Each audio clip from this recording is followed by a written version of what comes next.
Hey guys, tonight we're stepping back in time, way back, to an era where the concept of a spa day involved a bucket of questionable water and a prayer. We're going to imagine ourselves walking through the grimy, bustling streets of a medieval city, not heading for the quaint market or the grand cathedral, but towards a destination that was, shall we say, less picturesque, a medieval brothel.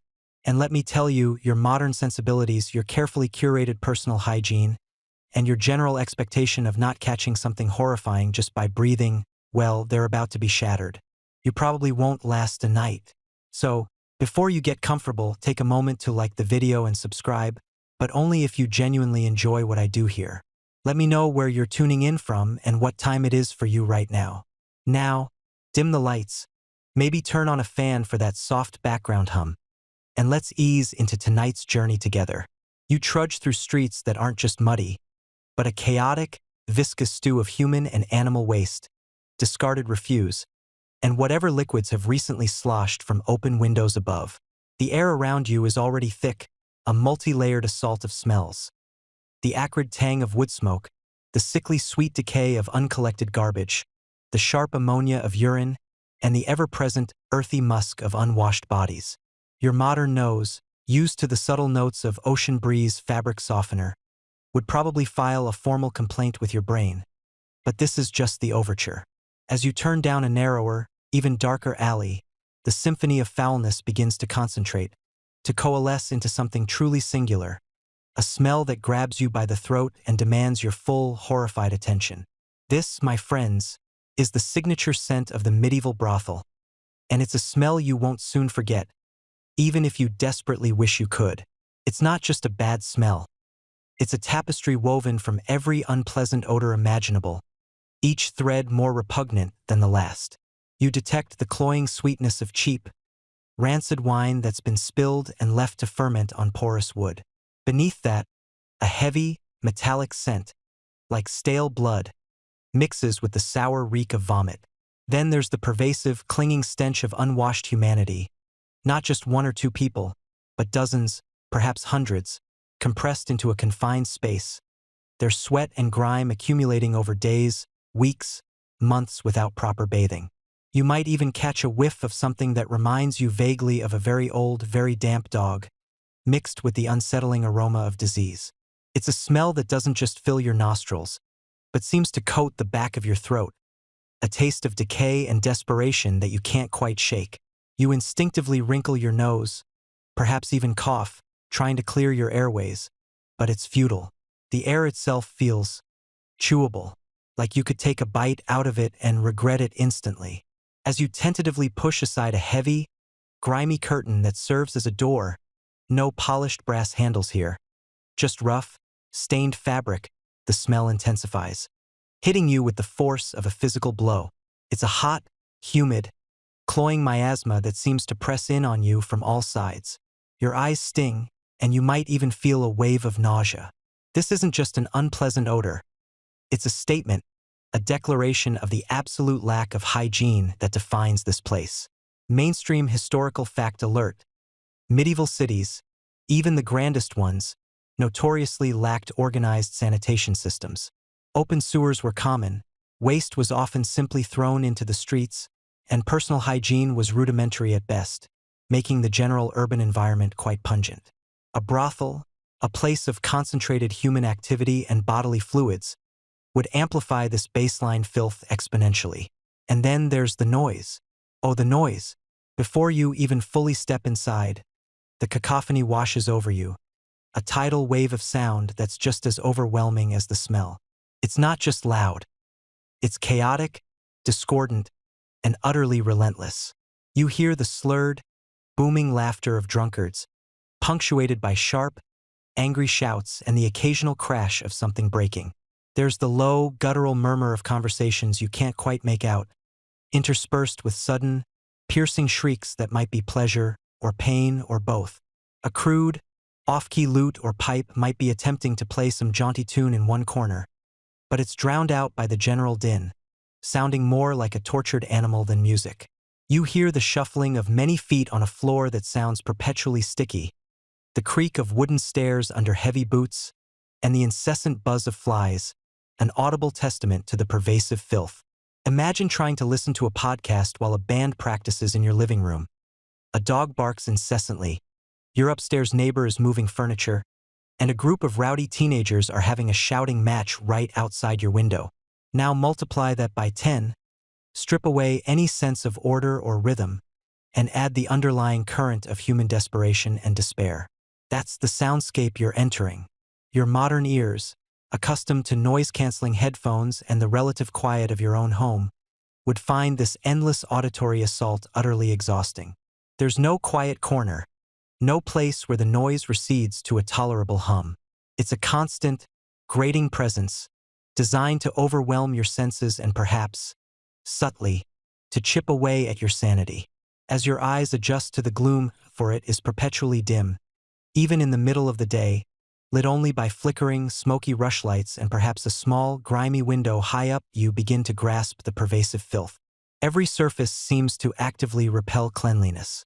The floor, if you can even call it that, is a packed earth or rough wood expanse covered in layers of dried and fresh mud, spilled ale, unidentifiable sticky substances, and discarded scraps of food. Your boots would instantly acquire a new, unwanted patina of grime. You might instinctively reach for your hand sanitizer, only to remember that in this era, the closest thing they have to sanitizer is probably more dirt. The walls, once perhaps painted or whitewashed, are now streaked with soot, damp stains, and smears of Lord knows.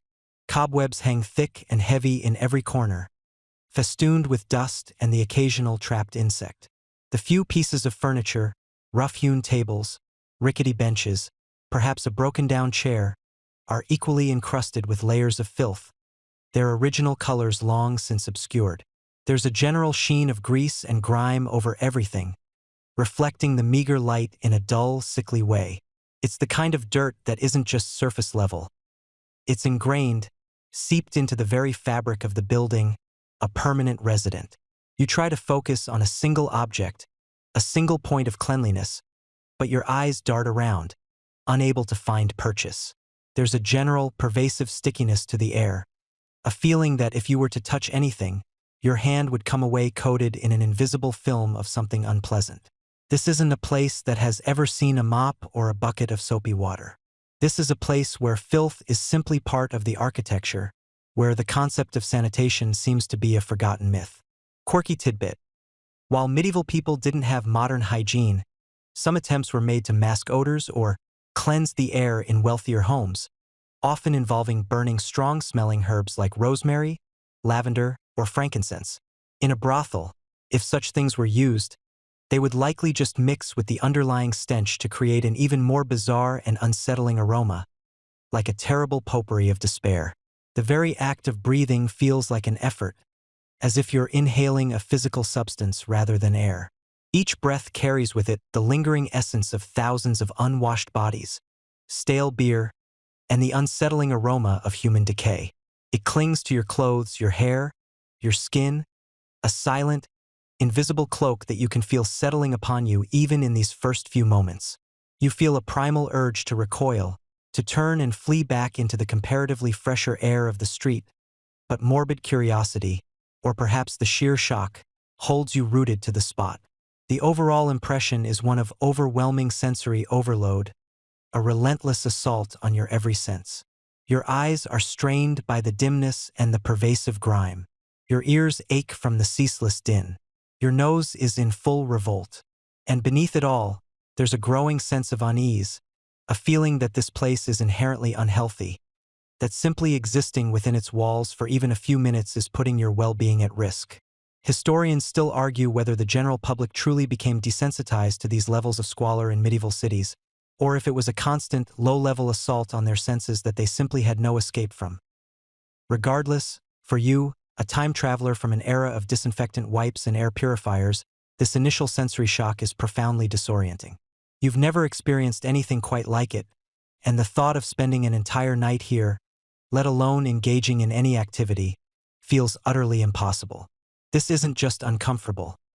It's viscerally repulsive, a testament to how fundamentally different the medieval world was from your own, and how quickly your modern sensibilities would buckle under the weight of its pervasive, overwhelming filth. as your senses reel from the immediate, tangible assault of the brothel's first impression, a far more insidious threat begins to press in, one your modern mind is almost entirely unequipped to perceive. You see, while your eyes and nose are screaming about the filth and the noise, your very cells are already being introduced to a microscopic world of medieval terror. You've walked into an invisible gauntlet, a silent, swirling vortex of pathogens that, without the benefit of a single modern amenity, no soap, no hand sanitizer, no antibiotics, not even a basic understanding of germ theory, would begin its work on you almost instantaneously. It's like stepping onto a Martian landscape without a spacesuit, only instead of a lack of oxygen, it's an overabundance of things that want to live inside you. You might fancy yourself a reasonably clean person, right? You shower daily, you wash your hands, you probably even carry a little bottle of hand gel in your bag for emergencies. Well, congratulations, you're already light years ahead of anyone in this era. Here, the very air you draw into your lungs is a complex cocktail of dust, smoke, unwashed bodies, stale beer, and, well, let's just say airborne particles that have had a very interesting journey from various human orifices. Every cough, every sneeze, every boisterous shout from a drunkard across the room launches a fresh volley of microscopic invaders into the shared atmosphere.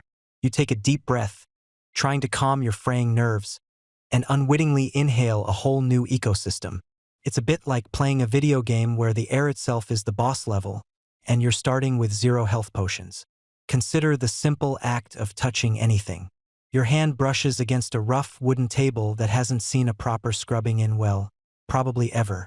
It's sticky with spilled ale, encrusted with forgotten food scraps, and teeming with bacteria that would make your stomach churn just thinking about them. You instinctively recoil, but the damage, or rather, the transfer, is already done. Every surface, every shared cup, every grimy doorknob is a biological superhighway. The very concept of sanitation as we understand it simply doesn't exist.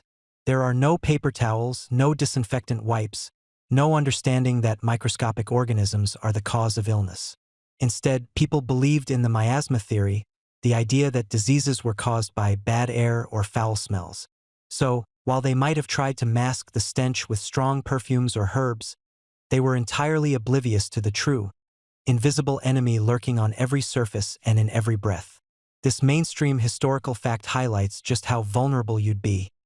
Your modern immune system, accustomed to a relatively sterile environment, would be utterly overwhelmed. Think about the sheer number of people crammed into this space. Not just the patrons, but the women working here, the staff, the occasional beggar who might slip in. Each body is a potential vector. Lice, fleas, and scabies are not just an itchy nuisance. They are carriers. A quick brush against someone, a moment too close in the crowded thoroughfare, and suddenly you've picked up unwelcome hitchhikers. These aren't just minor irritations. They can lead to painful skin infections, open sores, and even transmit more serious illnesses like typhus, a fever-inducing nightmare that could incapacitate you for weeks, if not kill you outright. Your skin, usually your first line of defense, would become a porous gateway. It's enough to make you want to wrap yourself in a full-body hazmat suit, if only they'd invented them yet. And then there's the inevitable contact with bodily fluids, however indirect. Spilled drinks, uncleaned vomit, sweat, and other less pleasant effluvia are simply part of the brothel's decor. There's no concept of sealed waste disposal. Chamber pots are emptied, if they are emptied at all, into the street or a nearby cesspit, and flies, those tiny, buzzing harbingers of doom, flit freely between the refuse and your potential dinner plate. Imagine trying to eat or drink anything here. Even if the food itself wasn't questionable, the hands that prepared it, the surfaces it touched, and the air it was exposed to would transform it into a biological lottery ticket you absolutely do not want to win. Dysentery, a violent and dehydrating intestinal infection, was a common killer in the medieval period, often spread through contaminated food and water. You'd be playing Russian roulette with every sip of ale. Beyond the visible grime and the tangible pests, there's the unseen, insidious threat of venereal diseases. While we'll delve deeper into the consequences of specific contact later, it's crucial to understand that diseases like syphilis and gonorrhea were rampant and untreatable. Their pathogens were very much a part of that unseen gauntlet, floating on shared surfaces, present in the very environment where human contact was the primary commodity. Simply being in proximity to so many people who were likely carriers, without any understanding of transmission, placed you at an elevated constant risk. It's not just about direct interaction. The general atmosphere was saturated with these potential threats. The problem is compounded by the complete lack of effective medical intervention. If you were to succumb to even a minor infection, a simple cut that became infected, a persistent cough that turned into pneumonia, or a dose of the dreaded flux, dysentery, your options would be grim. Medieval medicine relied heavily on bloodletting, purgatives, herbal concoctions, and superstitious remedies.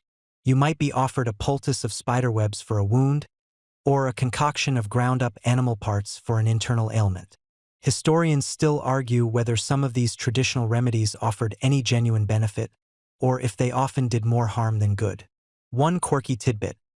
Some medieval medical texts suggested that wearing certain amulets or carrying specific animal parts could ward off disease, which, while charmingly optimistic, offered precisely zero actual protection against the bacterial and viral onslaught you'd be facing. The idea of a broad-spectrum antibiotic would be as alien to them as a smartphone. So, a simple fever could escalate into a life-threatening crisis, and a minor skin rash could fester into a debilitating infection. Your body, accustomed to a world where a trip to the pharmacy can clear up most common ailments, would be fighting a battle it hasn't trained for. The cumulative effect of this invisible threat is profound. It's not just one disease you're risking. It's a constant, low-level assault on your immune system from multiple fronts. Your body would be working overtime just to keep the pathogens at bay, leaving you feeling fatigued, vulnerable, and increasingly anxious. Every itch, every cough, every slight stomach gurgle would send a jolt of panic through you. You'd be acutely aware of the sheer, overwhelming odds stacked against you. The air would feel thick, not just with smells and sounds, but with the palpable presence of unseen danger. You'd start to imagine the tiny, invisible creatures crawling on your skin, entering your nostrils, settling in your throat. It's enough to make you want to hold your breath for the entire night, which, for the record, is not a sustainable long-term strategy. This wasn't just an unpleasant environment. It was a biological minefield, and you, dear listener, would be walking through it barefoot. As your eyes finally adjust to the smoky, dim light that struggles to penetrate the pervasive gloom, you begin to discern the faces in the churning, grimy crowd around you. And what faces they are. This isn't the kind of place where you'd expect to find charming princes or knights in shining armor, unless that armor was caked in mud and smelled faintly of stale ale and existential despair. No, this is a different kind of gathering entirely. You're immediately struck by the sheer volume of humanity crammed into this space. A press of bodies that feels less like a social assembly and more like a biological imperative gone wrong. The air, already thick with the stench of unwashed linen and something vaguely organic, now takes on the added bouquet of fermented grapes, sour beer, and the distinct, cloying sweetness of human sweat that hasn't seen soap in what feels like geological ages. It's an olfactory assault, really, and you find yourself instinctively trying to breathe through your mouth, though that offers little true reprieve. The patrons themselves are a grim parade, a living, breathing testament to the less glamorous side of medieval life. They are, for the most part, men. And not the kind of men you'd invite over for a quiet game of chess and artisanal cheese. Oh no, these are the societal outcasts, the desperate, the lonely, and, perhaps most prominently, the utterly, irrevocably drunk. You watch, mesmerized and horrified, as a man near a rickety, stained table slams his pewter tankard down with such force that a spray of cheap, watery ale erupts, splashing onto the already filthy floor. His face is ruddy, veins prominent on his nose and cheeks, and his eyes are bloodshot, swimming in a haze of alcohol. His laughter, when it comes, is a guttural, wheezing sound that seems to claw its way up from his very boots, ending in a hacking cough that sounds suspiciously wet. He's not alone in his inebriation. Several others nearby mirror his state, their movements clumsy, their voices slurred into an almost incomprehensible babble. It's like a medieval open mic night, but everyone's performing a monologue about their life choices, and no one has a microphone. You quickly realize that these aren't just men enjoying a casual drink. For many, this is an escape, a temporary oblivion from lives that are, by all accounts, brutally hard. You see the calloused hands of laborers, the grimy fingernails of farmers, the threadbare tunics of those who likely spend their days toiling in fields or workshops. There are men with scarred faces, missing teeth, and a weariness in their eyes that speaks of endless struggle. They come here to forget, to find a fleeting moment of warmth or connection, however artificial, however transactional. Among them, you spot the young and the foolish, lads barely out of their teens, their faces still smooth, their movements uncertain, trying desperately to project an air of worldliness they clearly haven't earned. They huddle together, whispering nervously, occasionally bursting into forced, loud laughter that sounds brittle and false. They're here for the experience, perhaps egged on by older, more jaded companions, and you can almost feel their awkwardness radiating off them. It makes you wonder if they've ever had a proper conversation with a woman that didn't involve haggling over the price of turnips. Then there are the older men, their faces etched with lines that speak of countless hard winters and even harder summers.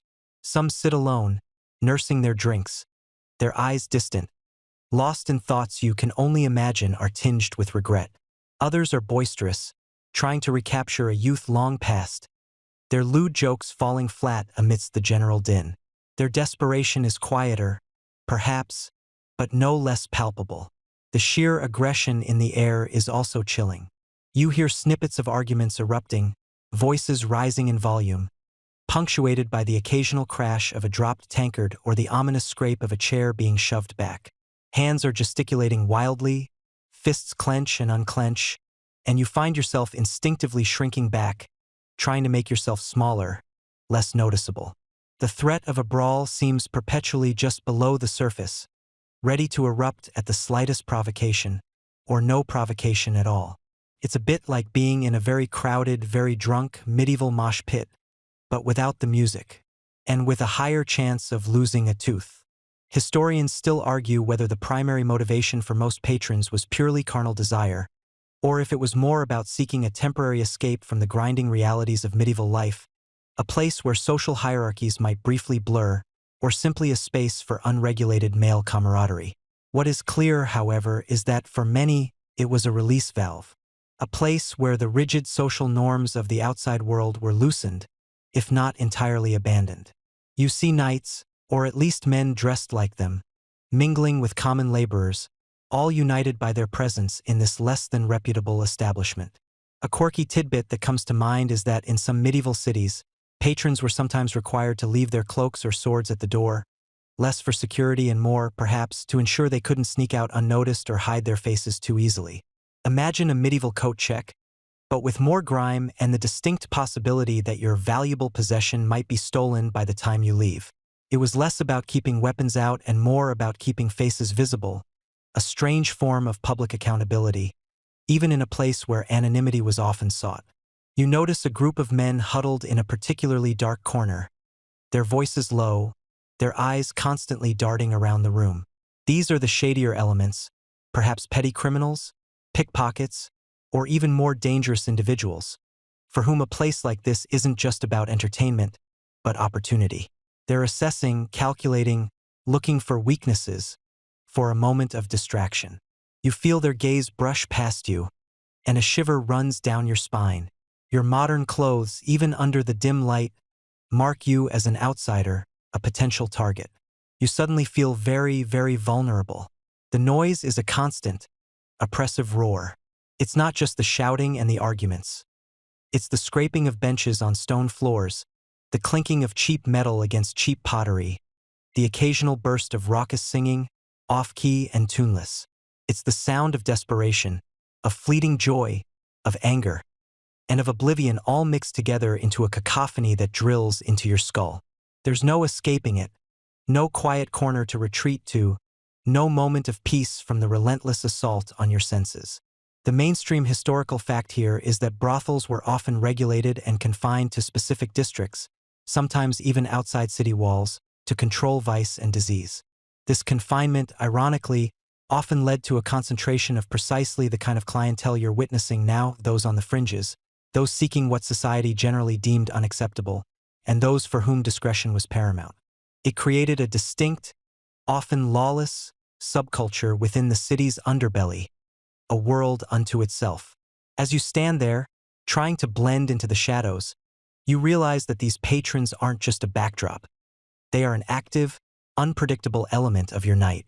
Their drunken unpredictability, their raw desperation, their aggressive tendencies, they all contribute to an atmosphere of constant, low-level threat. You're not just observing them. You're immersed in their chaos, a potential victim of their drunken whims or their opportunistic malice. And the night has only just begun. As your eyes, still adjusting to the perpetual twilight of this establishment, finally begin to discern individual figures amidst the swirling chaos, your gaze inevitably settles on the women.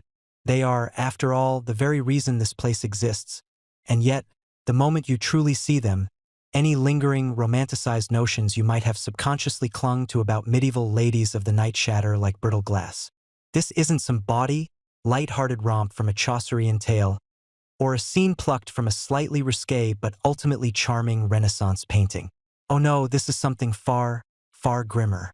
You see them, and you grasp, with a sickening lurch in your gut, the profound, unyielding tragedy of their existence. Their faces, even those belonging to women who couldn't be much older than yourself, bear a weariness that seems to have sunk into the very bones of their being, etched deep into the lines around eyes that have seen far too much. It's not just fatigue, though there is plenty of that. It's a profound, almost ancient sorrow, a quiet resignation that chills you more than any loud lament could. Some move with a listless, almost mechanical grace, while others simply sit, slumped and hollow-eyed, as if the very act of holding themselves upright is an unbearable burden. You notice their clothing, or what's left of it. While some might wear brightly colored, perhaps even slightly ostentatious gowns, these are often threadbare, stained, and ill-fitting, a desperate attempt at allure that only highlights the underlying poverty. Others are clad in simple, coarse shifts, barely covering them, their bodies exposed to the leering eyes and grasping hands of patrons. There are no fancy silks or intricate embroidery here, no well-maintained finery. It's all a facade, a thin veneer over a harsh, unforgiving reality. You might even spot a woman whose dress seems deliberately torn or revealing, a grim testament to the brothel owner's desire to maximize appeal with minimal investment. It's a bit like watching a costume drama where the wardrobe budget ran out halfway through filming, only the stakes are infinitely higher. The circumstances that led these women here are almost universally bleak. You don't need a history degree to piece it together. It's written on their faces, in their hunched shoulders, in the way they flinch at a sudden noise. The vast majority, you realize, were driven to this life not by choice, but by the relentless, crushing weight of poverty. Imagine a world with no social safety net, no unemployment benefits, no food banks, no public housing. If your family's crops failed, if your husband died, if you were widowed young with children to feed, if you were simply born into a family with too many mouths and too little land, your options dwindled to almost nothing. For many, this was the only path to avoid starvation, to keep a roof over their head, however squalid, or to pay off an insurmountable debt. It was less a career choice and more a forced march into the abyss. You might see girls who look shockingly young, perhaps no older than teenagers, their innocence already stripped away, replaced by a hardened, distant gaze. These might be orphans, abandoned to the streets, or perhaps sold into service by desperate relatives, their childhoods sacrificed for a few meager coins. The idea of a child protection service in the medieval era is, of course, entirely alien, a concept as fantastical as a self-driving carriage. Then there are the women who bear the unmistakable marks of violence. A bruised eye, a split lip, a hand held protectively over a ribcage. These aren't just the results of scuffles with patrons, though those undoubtedly happen. This is the lingering aftermath of domestic abuse, of being forcibly brought here, of having their will broken. In a society where women had few legal rights and were largely considered the property of their fathers or husbands, many found themselves utterly defenseless against exploitation. It's a stark reminder that consent, as we understand it, was a foreign concept to many in this era, particularly for women of the lower classes. You might find yourself thinking, surely someone would intervene? And then you remember, this is the intervention in a perverse, twisted sense. This is where they end up. The sheer volume of diseases circulating among the women is another horrifying truth that becomes painfully obvious. Without even a rudimentary understanding of germ theory, without access to even basic sanitation or medicine, these women are living, breathing incubators for every malady imaginable. Their gaunt frames and hacking coughs speak volumes. Syphilis, gonorrhea, the French pox as it was sometimes known, were rampant, causing agonizing sores, blindness, madness, and eventually, death. But beyond the venereal diseases, you'd see the signs of tuberculosis, dysentery, parasitic infections, and a myriad of other ailments born of malnutrition, poor hygiene, and constant exposure.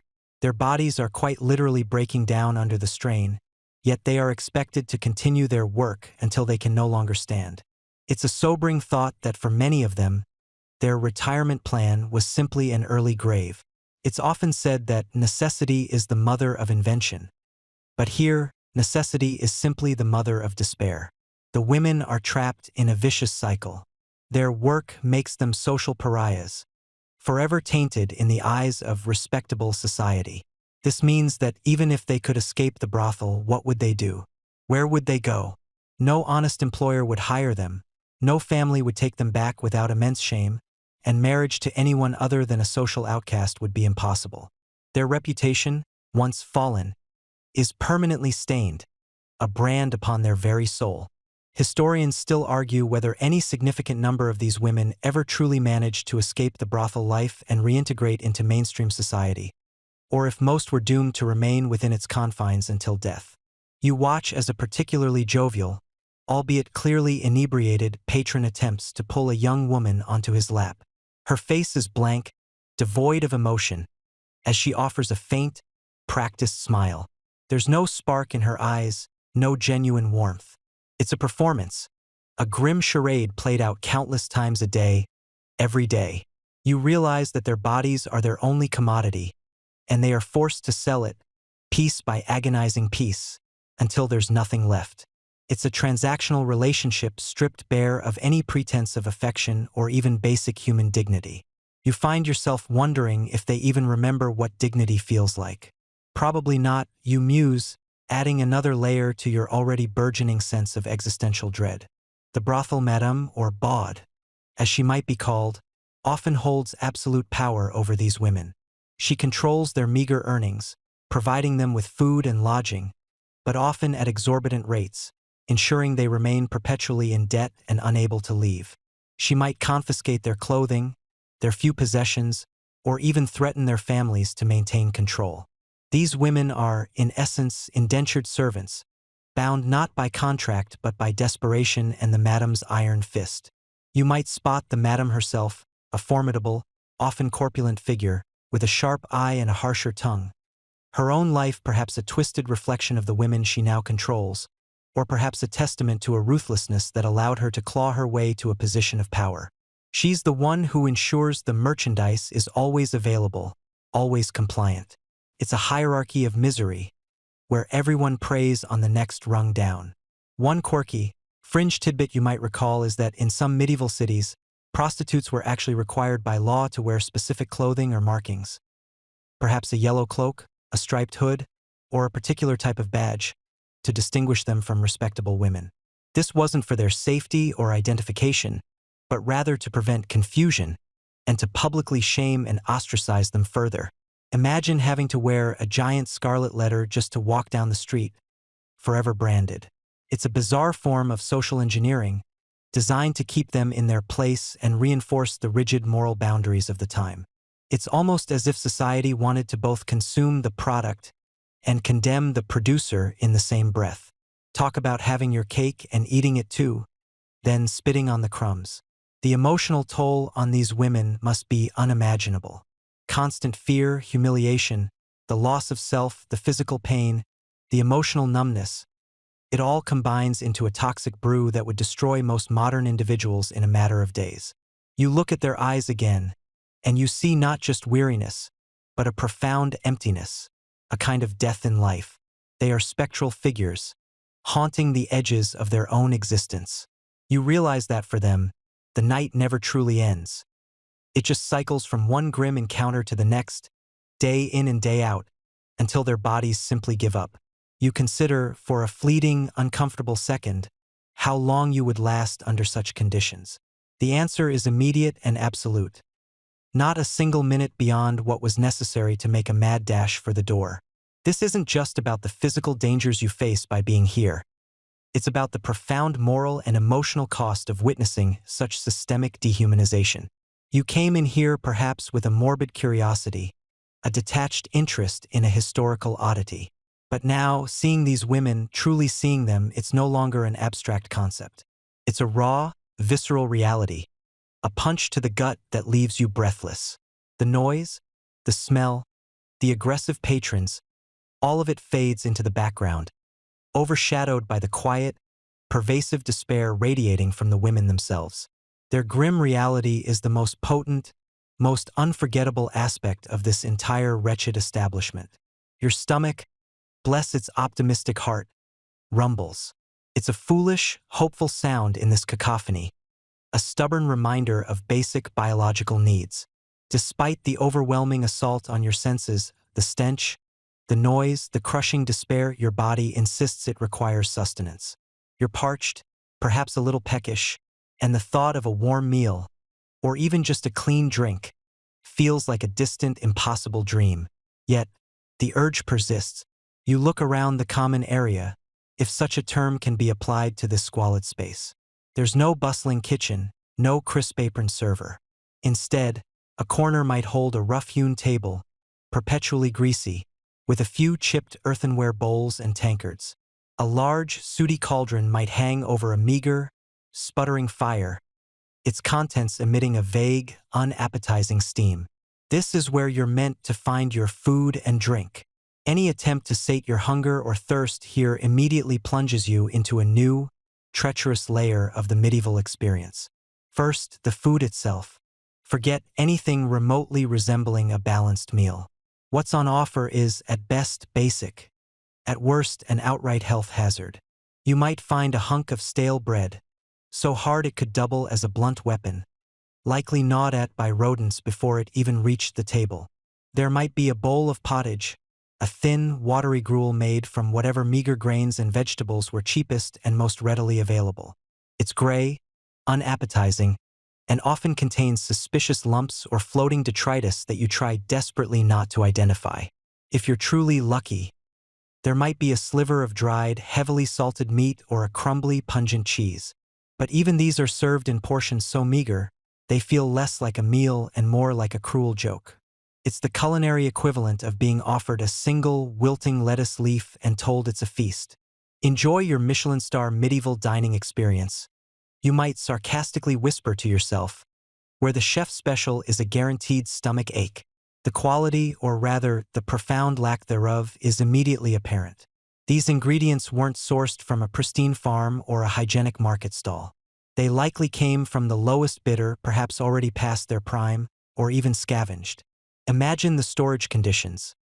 Open barrels, sacks exposed to damp and vermin, no refrigeration whatsoever. The cook is probably another resident of the brothel, or a servant whose understanding of food preparation extends only to don't burn it too badly. Their hands, like everyone else's, are likely unwashed, their clothes grimy, their hair unbound. Every surface is coated in a layer of grime, a sticky, ancient film that seems to hum with invisible life. This brings us to the elephant in the room, or rather, the flies buzzing around the pottage. Contamination. This isn't just a risk, it's a certainty. Without modern understanding of germ theory, hygiene practices were, by our standards, non-existent. Historically, it was common for people in medieval times to consume food that was, by modern metrics, spoiled or contaminated. They often relied on strong spices or the masking effects of alcohol to cover up the dubious taste of their provisions. Here, in a brothel, where basic care and cleanliness were at an absolute premium, the situation is exponentially worse. Flies, those tireless vectors of disease, alight on every surface, including your prospective meal. Rodents scurry through the shadows, leaving their droppings in unseen corners, and perhaps even on the very bread you contemplate eating. The air itself is thick with dust, smoke, and the lingering effluvia of human bodies, all settling gently onto anything left exposed. The serving vessels, those chipped bowls and tankards, are certainly not sanitized between uses. They're likely just rinsed, if at all, in water that's itself dubious or simply wiped with a dirty cloth.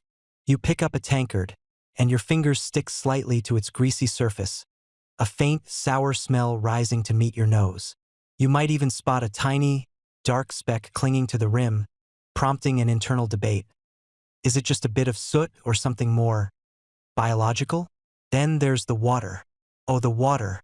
If you were foolish enough to ask for plain water, you'd be presented with something murky, drawn from a public well that might also serve as a dumping ground for waste, or from a rain barrel where stagnant water breeds all manner of microscopic horrors. There's no filtration, no boiling, no chlorine. Drinking it would be a gamble, a game of Russian roulette with your digestive system. Milk, if it were somehow available, would be raw and teeming with bacteria, a guaranteed ticket to a very unpleasant night. Meat, if it wasn't dried, would likely be from an animal that was already sick, butchered without care, and left to hang in the open air, attracting flies and putrefying gently. Vegetables, unwashed and grown in soil fertilized with human and animal waste, carry their own risks. You're essentially playing a game of guess the pathogen with every bite. This is why, almost universally in medieval times, people drank ale or weak beer instead of water. The brewing process involved boiling the water, which, by sheer happy accident, killed off most of the harmful pathogens. So, you'd be presented with a frothing, often murky, tankard of ale. But even this is a risky proposition in a brothel. It might be watered down to stretch supplies or brewed poorly, resulting in a sour, unpalatable concoction. Ah, the vintage of this ale. You might muse, taking a tentative sniff. I believe it's from last week's forgotten barrel, with notes of desperation and floor grime. The tankard itself, as mentioned, is a biohazard. And while the alcohol content might offer a brief psychological escape, it won't protect you from the inevitable gastrointestinal distress. Historians still argue whether the perceived safety of ale over water was fully understood or simply a happy coincidence observed over generations. Regardless, in this brothel, even your safe beverage comes with caveats. You might notice a strange, almost metallic taste, or a distinct lack of effervescence, indicating it's gone off.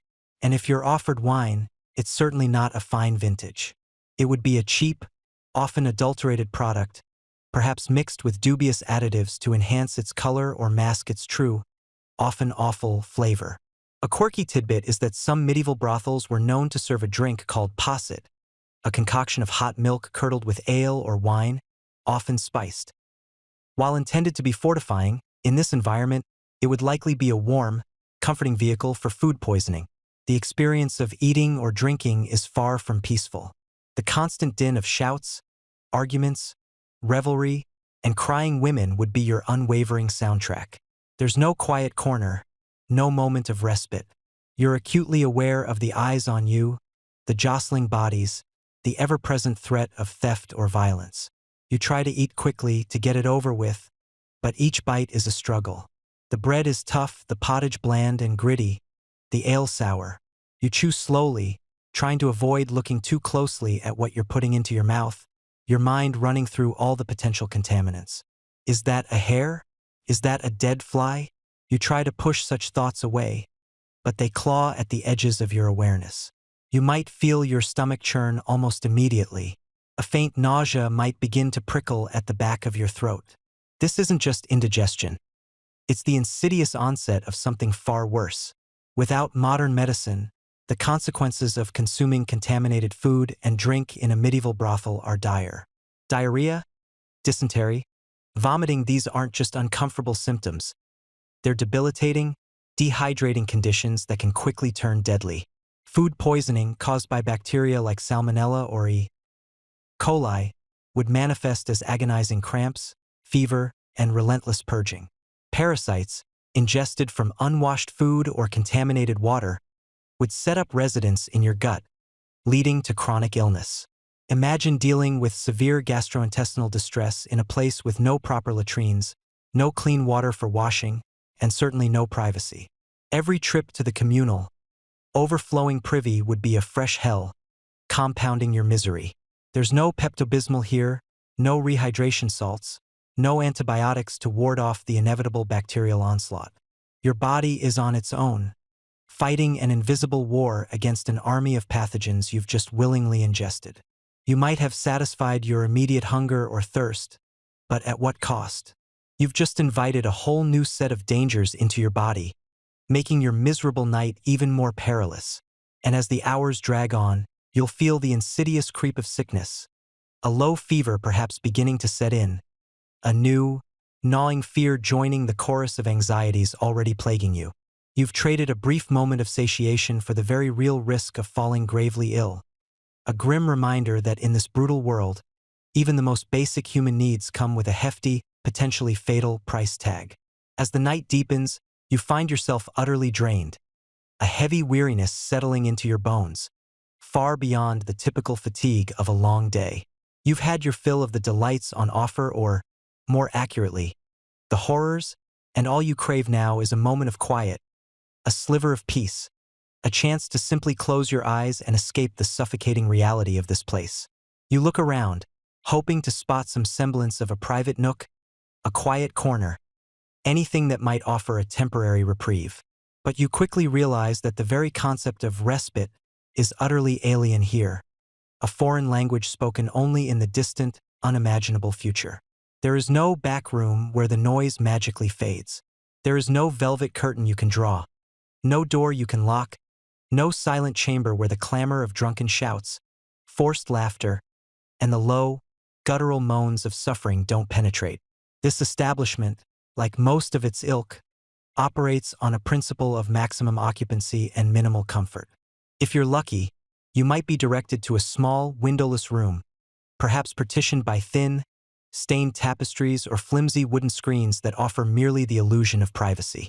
More likely, you find yourself in a communal sleeping area, a cramped dormitory-style space crammed with rough-hewn beds, or rather, what pass for beds. Let's talk about these beds. Forget your plush memory foam, your Egyptian cotton sheets, or even your basic spring mattress. What awaits you is typically a palliasse or a sack, often made of coarse canvas or linen, stuffed with straw, dried leaves, or even old rags.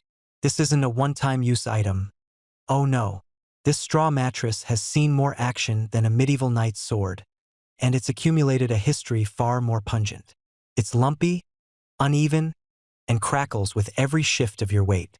The straw inside is long past its prime, likely harboring dampness, mold, and the lingering, unmistakable scent of every previous occupant's bodily fluids, sweat, and general grime.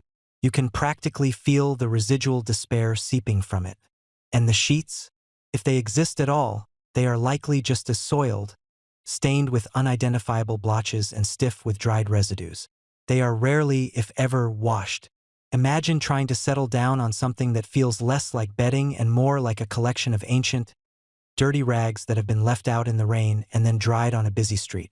You try to smooth out the lumps, to find a position that doesn't dig into your ribs or send a cloud of dust into your face, but it's a futile exercise. This isn't a bed. It's a torture device designed to amplify your discomfort. You'd probably be more comfortable trying to sleep standing up. But the physical discomfort of the bed itself is merely the opening act. The true horror begins with the inhabitants of this personal ecosystem. Welcome to the world of medieval pests, your new nocturnal roommates. As soon as you lie down, you feel them. First, the subtle itch, then the distinct prickle, and finally, the undeniable sensation of tiny legs scurrying across your skin. Lice, fleas, and bedbugs are your constant companions here. These aren't just a minor nuisance. They are an absolute plague. Fleas jump with abandon, leaving behind itchy, red welts that blossom on exposed skin. Lice crawl through your hair, their presence a persistent, maddening torment. And bedbugs, oh, the bedbugs. They are the silent assassins, emerging from the crevices of the straw mattress and the bed frame, seeking warmth and blood. Their bites are insidious, often only appearing hours later, leaving behind rows of angry, inflamed bumps. You try to scratch, but it only makes it worse, spreading the irritation and ensuring you won't find a moment of peace. It's like your body has become a five-star buffet for the insect world. If you were a medieval person, you might even consider trying to smoke them out with sulfur, a common but largely ineffective tactic for pest control back then. Historians still argue whether medieval people truly believed fumigation was more effective than simply burning the infested bedding, which was also a common, albeit drastic, measure. And it's not just the microscopic, creepy crawlies. The larger, more ambitious pests are also making their presence known. You hear the telltale scuttling in the walls, the gnawing sounds beneath the floorboards. Rats and mice are an inevitable part of the brothel ecosystem, drawn by the constant food scraps, the general filth, and the warmth. You might catch a glimpse of a shadow darting across the floor, or feel a sudden chill as something brushes against your leg in the dark. The thought of them crawling over your face while you sleep is enough to send a shiver down your spine. But there's nothing you can do. You're simply another warm body in their territory. The noise, which you thought might diminish as the night wore on, simply shifts its character. The raucous revelry might subside slightly, replaced by the heavy snores of drunken patrons, the muffled sobs of the women, or the sharp, sudden outbursts of an argument that erupts from a nearby room. You hear the creaking of floorboards overhead, the clatter of a dropped mug, the distant braying of a donkey from the street outside. Every sound, no matter how small, is amplified by the close quarters and the sheer lack of any soundproofing. Forget noise-canceling headphones. Your ears are assaulted from all sides, a constant, grating symphony of human misery and animalistic survival. You desperately try to block it out, perhaps burying your head under your arms, but the sounds seep into your consciousness, refusing to be ignored. Even if you manage to momentarily tune out the cacophony and ignore the relentless itching, the air itself is an enemy. The sleeping quarters are invariably stuffy, poorly ventilated, and thick with the combined odors of unwashed bodies, stale ale, vomit, and the pervasive smell of human waste. The air hangs heavy and stagnant, making every breath feel like an effort.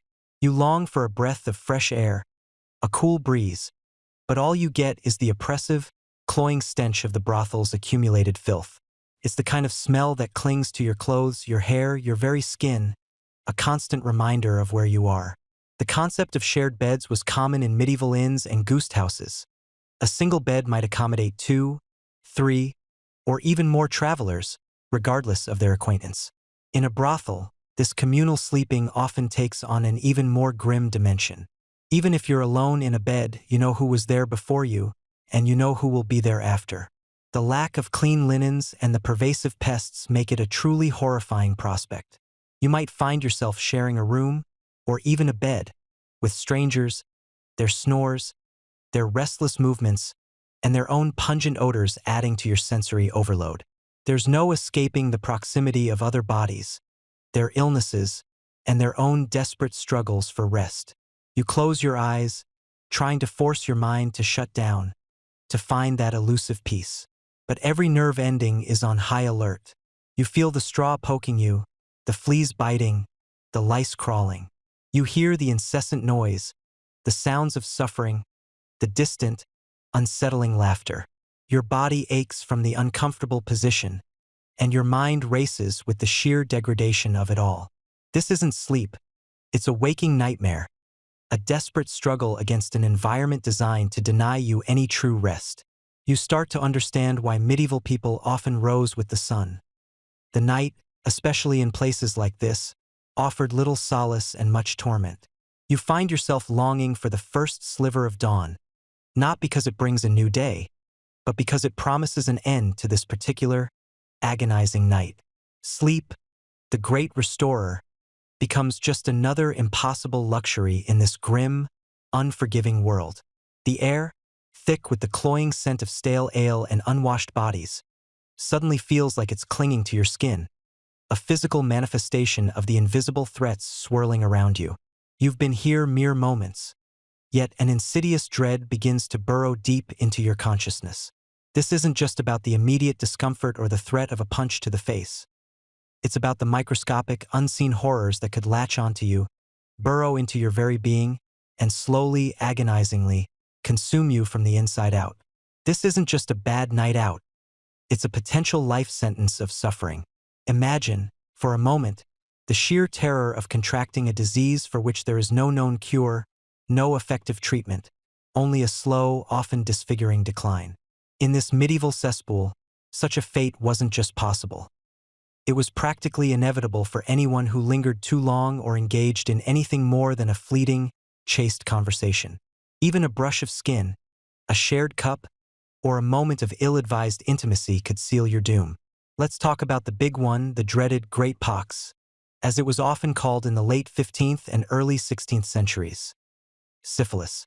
While historians still debate whether its origins truly lay in the New World, brought back by Columbus's returning sailors, its arrival in Europe around 1495 was undeniably catastrophic.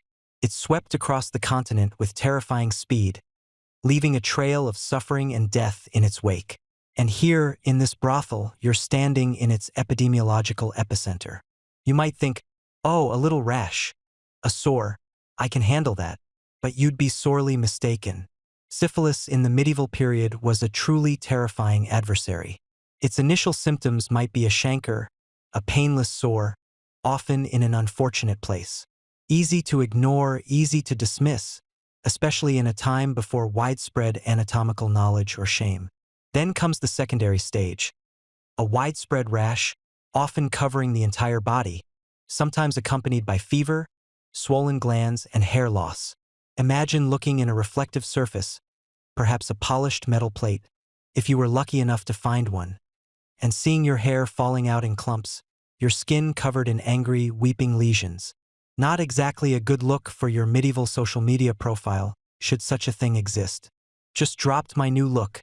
Feeling cute. Might delete later, after my entire body falls apart. But it doesn't stop there.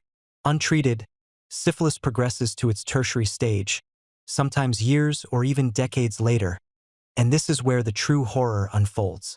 Gummy tumors, known as gummas, could erupt on your skin, bones, and internal organs, causing disfigurement and excruciating pain. You could experience neurological damage, leading to paralysis, blindness, dementia, and even psychosis. Your bones could weaken, your nose could collapse, your joints could swell and ache with an intensity that would make you beg for the sweet release of death. The thought of your mind slowly unraveling, your body betraying you piece by piece, all because of a single night's folly, is enough to make your blood run cold. And the cures? Oh, they were a special brand of medieval madness. One popular, albeit horrifying, treatment for syphilis involved mercury. Yes, the heavy metal. Patients would be subjected to mercury rubs, mercury baths, or even ingest mercury, often leading to mercury poisoning. Symptoms included severe tremors, tooth loss, excessive salivation, kidney failure, and neurological damage, sometimes worse than the disease itself. Historians still argue whether the widespread use of mercury for syphilis treatment did more harm than good, given its severe toxicity. It's like being offered a choice between getting hit by a slow-moving cart or jumping off a cliff. Either way, you're probably not making it to your next birthday. Then there's gonorrhea, often referred to as the clap. While perhaps not as globally devastating as syphilis, it was far more common and no less unpleasant. For men, it typically manifested as a painful burning sensation during urination, accompanied by a thick, yellowish-green discharge. For women, symptoms could be milder or even absent, making them unwitting carriers, though it could lead to pelvic inflammatory disease, chronic pain, and infertility. Imagine trying to relieve yourself, only for every drop to feel like liquid fire, and knowing that this agonizing discomfort is your constant companion. A stark reminder of your ill-fated encounter. There were no antibiotics, no quick fixes. You just endured it, hoping your body would eventually fight it off, or more likely, accepting it as a lifelong burden. And these are just the headliners. What about chlamydia, though unrecognized as a distinct pathogen back then, would have certainly been present, causing similar urethral and reproductive tract infections, often leading to sterility or chronic pain. What about genital herpes with its recurring, painful sores? Or the less glamorous, but equally pervasive, infections like scabies, a parasitic mite that burrows under your skin, causing an incessant, maddening itch? or lice, happily making a home in your hair and body hair? Fleas, of course, were a given, their bites leaving itchy red welts. Every surface, every shared blanket, every casual touch in this brothel was a potential vector for these tiny, tormenting creatures. You'd be scratching yourself raw within hours, a constant, irritating reminder of your surroundings. Beyond the sexually transmitted infections, the general lack of hygiene meant that any cut, any scratch, any open sore, and you'd have plenty of those from the general rough and tumble of medieval life, let alone a brothel, was an open invitation for bacterial infections. Cellulitis, erysipelas, festering wounds that could turn gangrenous, leading to amputations or sepsis. Without antiseptics or antibiotics, a simple cut could become a death sentence. Your body, already weakened by poor nutrition and stress, would be a poor defense against such relentless microbial assaults. The fear would be palpable. Every itch, every twinge, every cough would send a jolt of anxiety through you. Did I get something? Is this it? The constant internal monologue of paranoia would be exhausting. You'd be acutely aware that a single moment of indiscretion could lead to a lifetime of pain, disfigurement, or worse. There's no quick trip to the pharmacy for some over-the-counter relief, no discreet visit to a clinic. You're on your own, facing a medical landscape dominated by superstition, crude remedies, and the grim reality of the humoral theory, where imbalances of blood, phlegm, yellow bile, and black bile were blamed for everything from a headache to the great pox. Imagine trying to explain your symptoms to a medieval barber surgeon, likely more adept at pulling teeth or setting bones than diagnosing subtle internal ailments. Their understanding of disease was rudimentary, their tools rudimentary, and their treatments often brutal. You might be bled, purged, or given some concoction of herbs and animal parts that would make modern naturopaths blanch. You'd miss your modern doctor's office, even with its terrible hold music and endless paperwork. At least they have actual medicine. The mental burden of this constant threat, the knowledge that your body could betray you at any moment, would be crushing. It's not just the physical pain. It's the despair, the isolation, the shame that would accompany such diseases. You'd be an outcast, your life irrevocably altered, all because you dared to step inside this place. The invisible gauntlet of pathogens is far more terrifying than any bouncer or drunken patron, because you can't fight what you can't see, and you can't escape what's already taken root within you. The air you breathe, the surfaces you touch, the very people around you are all potential harbingers of a slow, agonizing demise. Now, imagine you've somehow navigated the initial sensory onslaught, the grim faces, and the questionable food. You're still standing, perhaps a little lightheaded from the dubious ale, but you're still there. And that, my friend, is precisely when the next, most pervasive layer of discomfort begins to truly settle over you.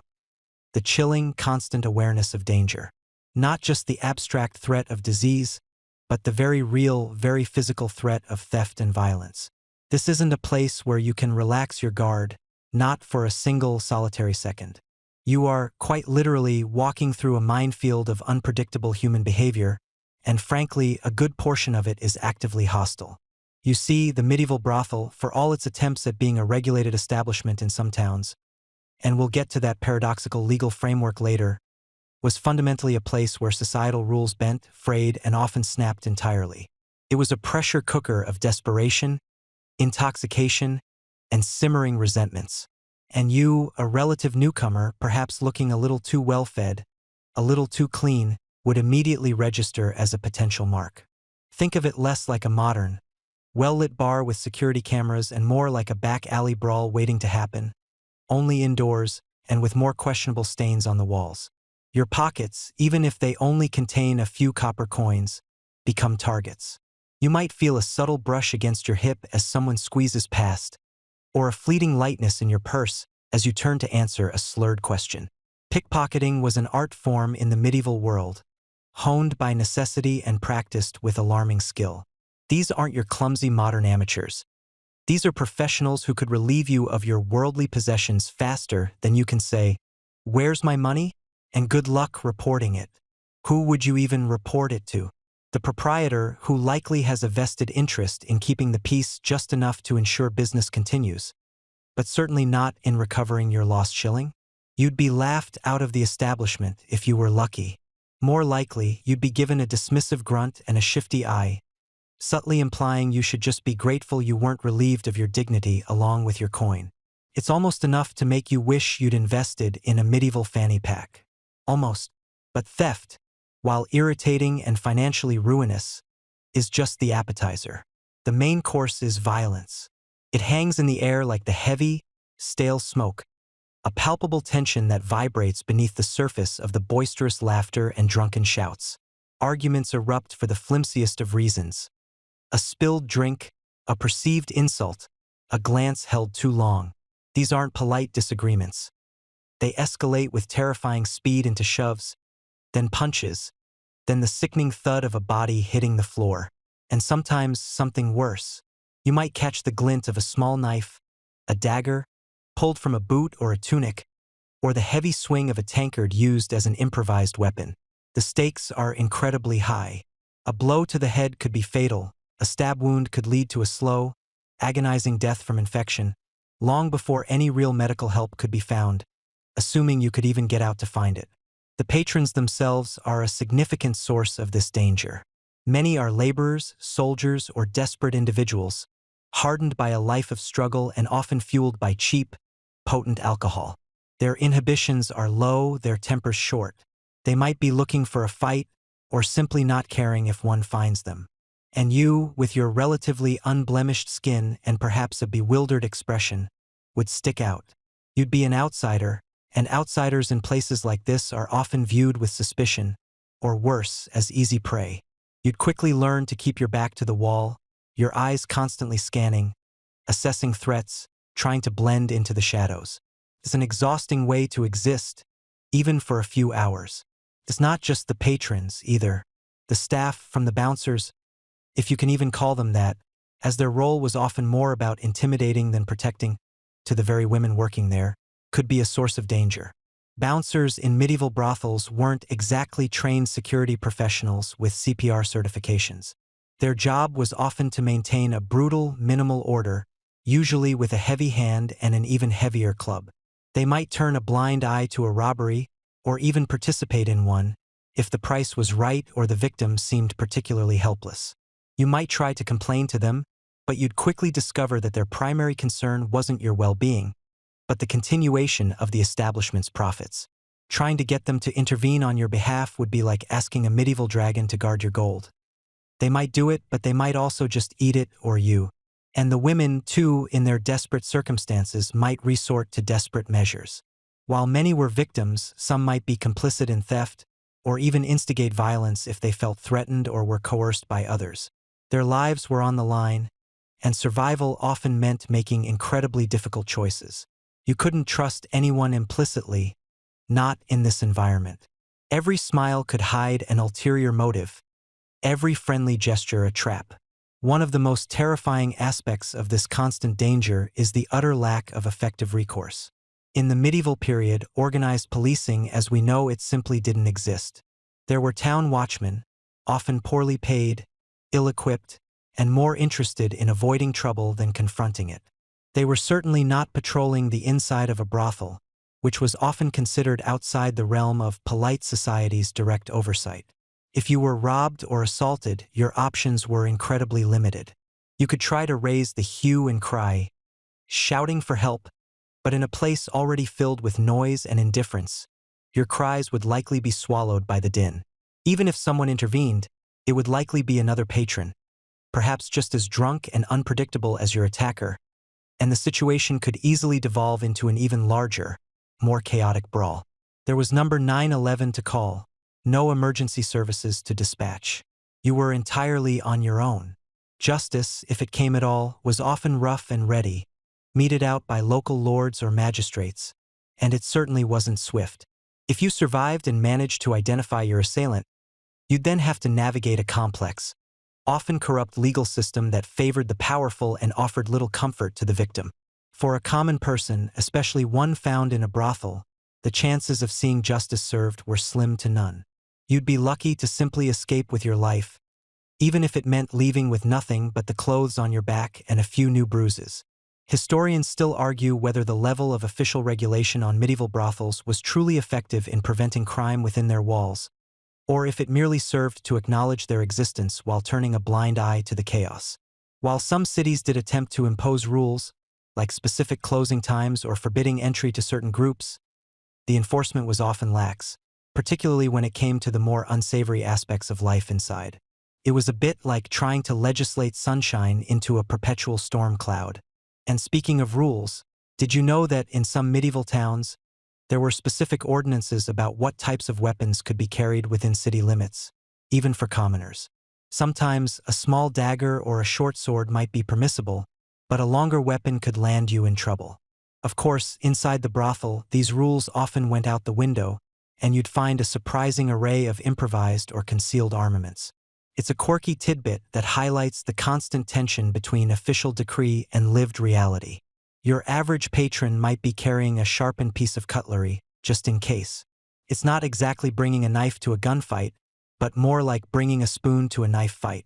Still better than nothing, right? Well, maybe. The mental strain of this constant vigilance would be immense. Every shadow would seem to hide a threat. Every approaching figure would feel like a potential assailant. You'd find yourself flinching at sudden movements, jumping at loud noises, your heart constantly racing. The air itself would feel thick with unspoken menace. This isn't just about physical safety.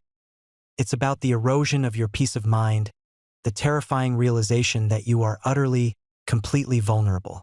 You are a fish in a barrel and everyone else has a fishing rod. The night would drag on, each minute feeling like an hour, as you desperately tried to avoid eye contact, to appear uninteresting, to simply survive until the first rays of dawn. It's a night that would etch itself into your memory, a stark reminder that some historical experiences are best left in the past. As you stand there, the cacophony assaulting your ears, the stench stinging your nostrils, a bizarre thought begins to needle its way through the haze of your discomfort.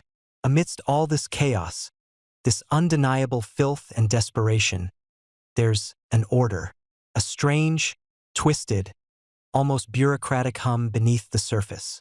You start to notice subtle cues, almost imperceptible at first, that this isn't just some lawless den operating entirely outside the realm of authority.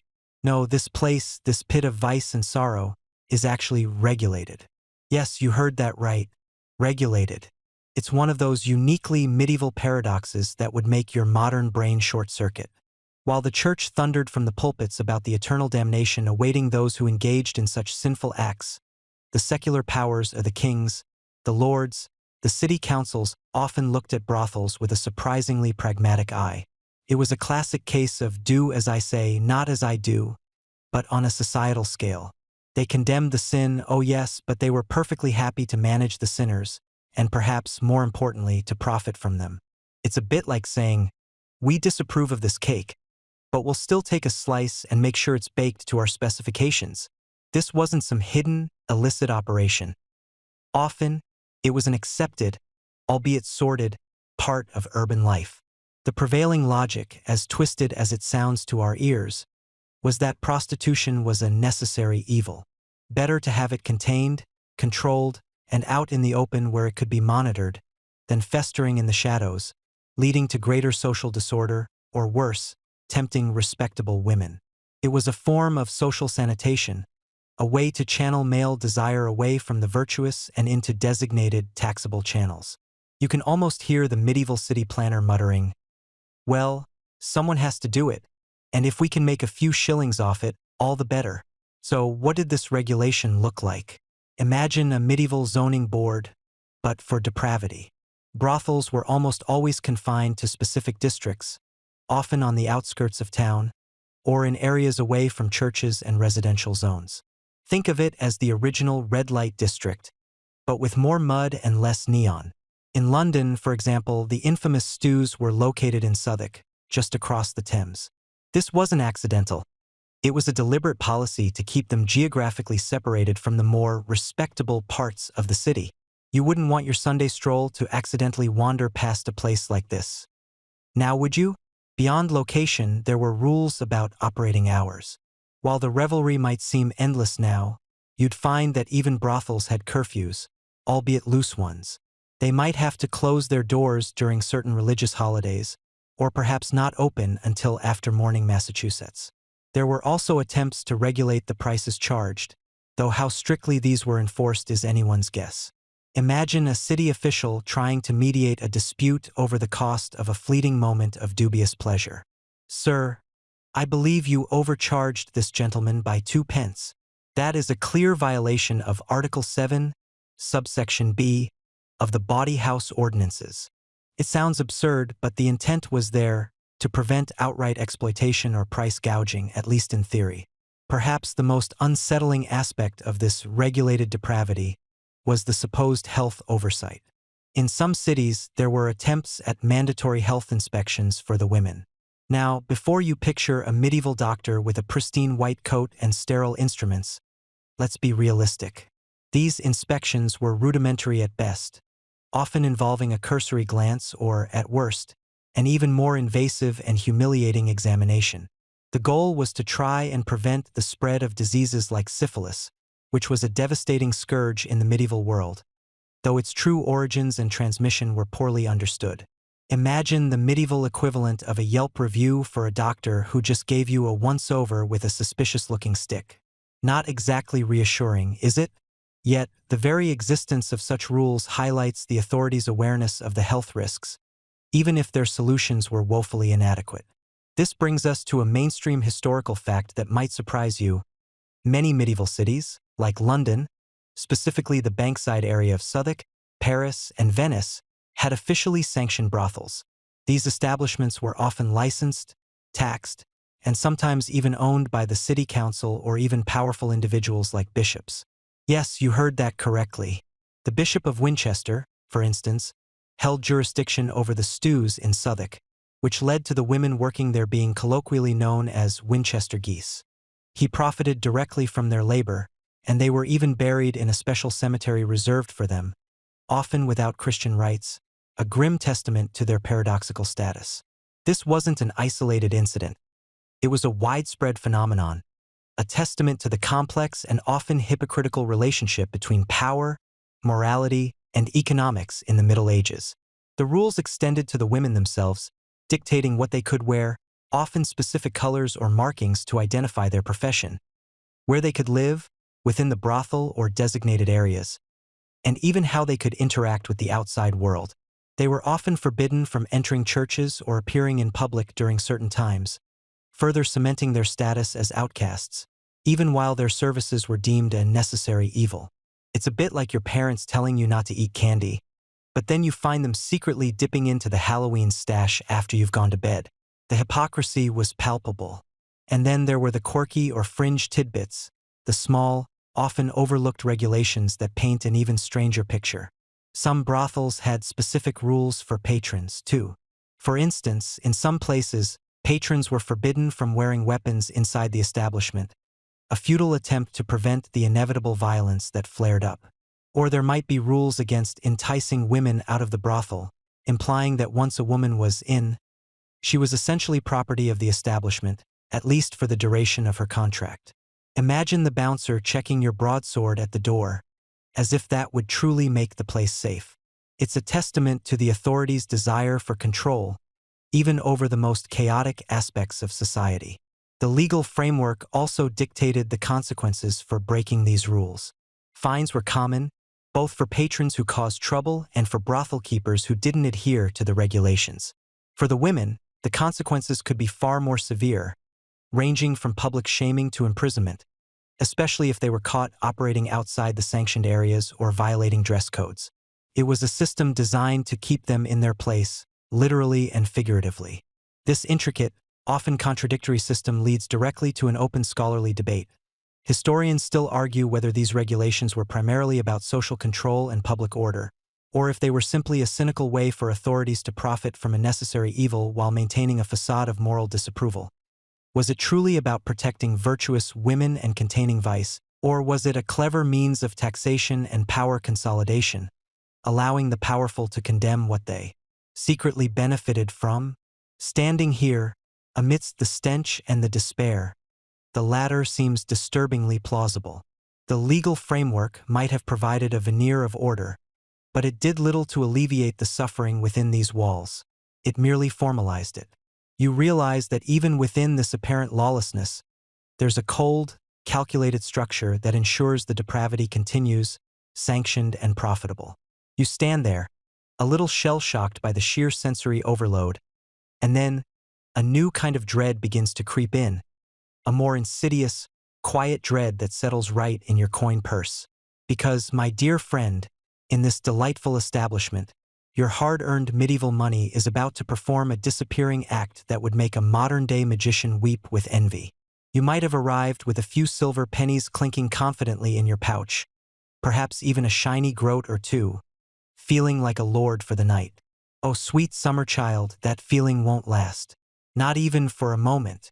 This isn't a place with neatly printed price lists, mind you. No charming little chalkboard specials or QR codes to scan for today's rates.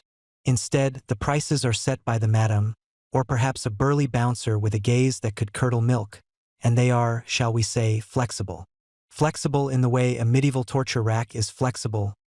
It only bends one way, and that's usually to your disadvantage. You're a fresh face, a new mark, and they know you're desperate for some semblance of escape from the squalor outside, or perhaps just a moment of ill-conceived fantasy. They see the fear, the curiosity, the potential for profit.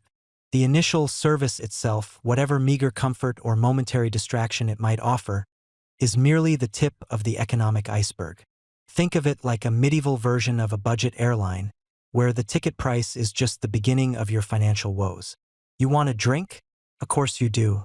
That parched throat, that lingering taste of stale air and desperation, it cries out for something wet. But the ale they slosh into a chipped wooden cup? It's watered down to the point of being a distant cousin to actual beer, and yet it costs 3, 4, 5 times what you'd pay at a respectable tavern down the road.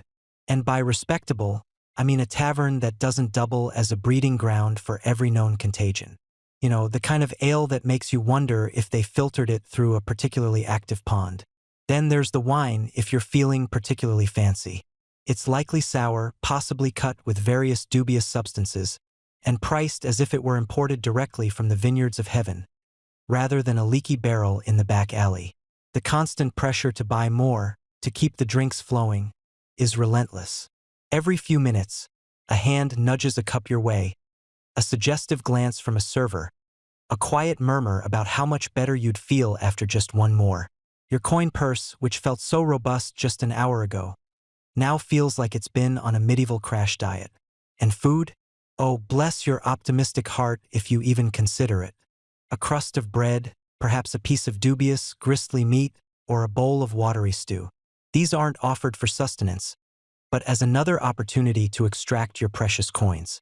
The portions are meager, the quality questionable at best, and the price utterly outrageous.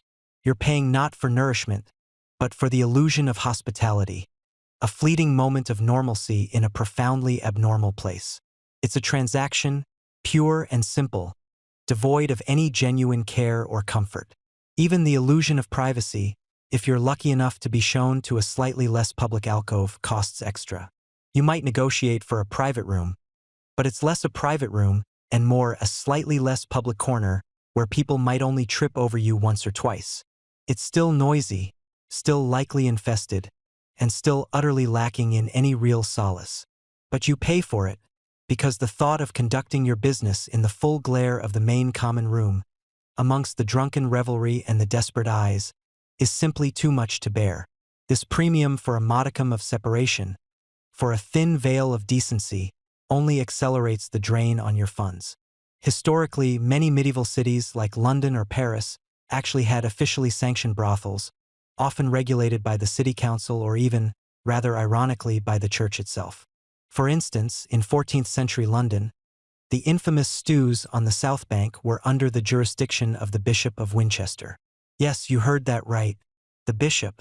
And sometimes these authorities would even try to set fixed prices for services, ostensibly to prevent exploitation, though these rules were more often flouted than followed, especially when a desperate patron with a full purse walked in.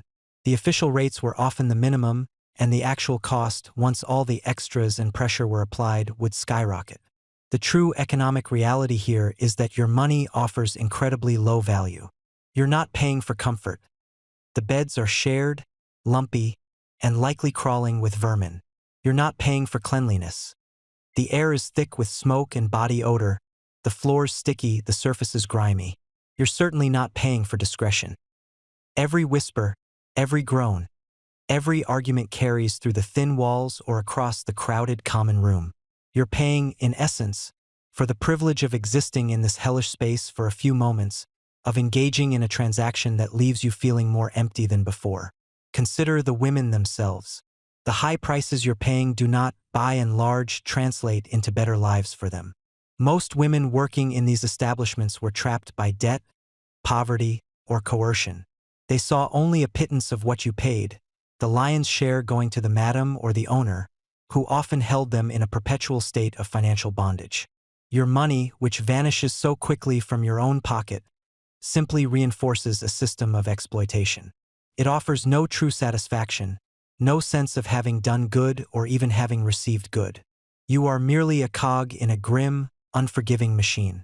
A quirky tidbit that further illustrates the precariousness of medieval money, and thus your financial standing, is the prevalence of bad money. Coins were often clipped, worn thin, or even counterfeited, leading to a constant distrust in the exact value of a given coin. So, not only are you being overcharged, but the very currency you're using might be viewed with suspicion, potentially leading to arguments or demands for more coins to make up for perceived shortfalls. Imagine trying to pay for your overpriced, watered-down ale with a coin that the madam eyes suspiciously, holding it up to the candlelight, perhaps even biting it to test its purity. It's just another layer of friction in an already fraught economic exchange. The social stain of being seen in such a place also carries an implicit economic cost.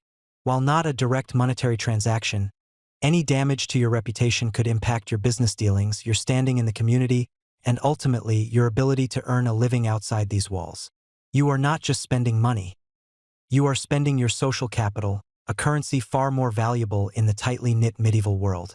Historians still argue whether the official regulation of brothel prices truly protected the women from exploitation, or if it merely legitimized their inherently low wages while ensuring consistent, high profits for the owners and the city coffers that taxed them. There's a constant debate about whether these establishments, despite their moral condemnation, were a necessary evil for urban economies, providing a tax base and a controlled outlet for certain desires, or if they were a net drain due to the associated social ills, crime, and public health crises they often spawned.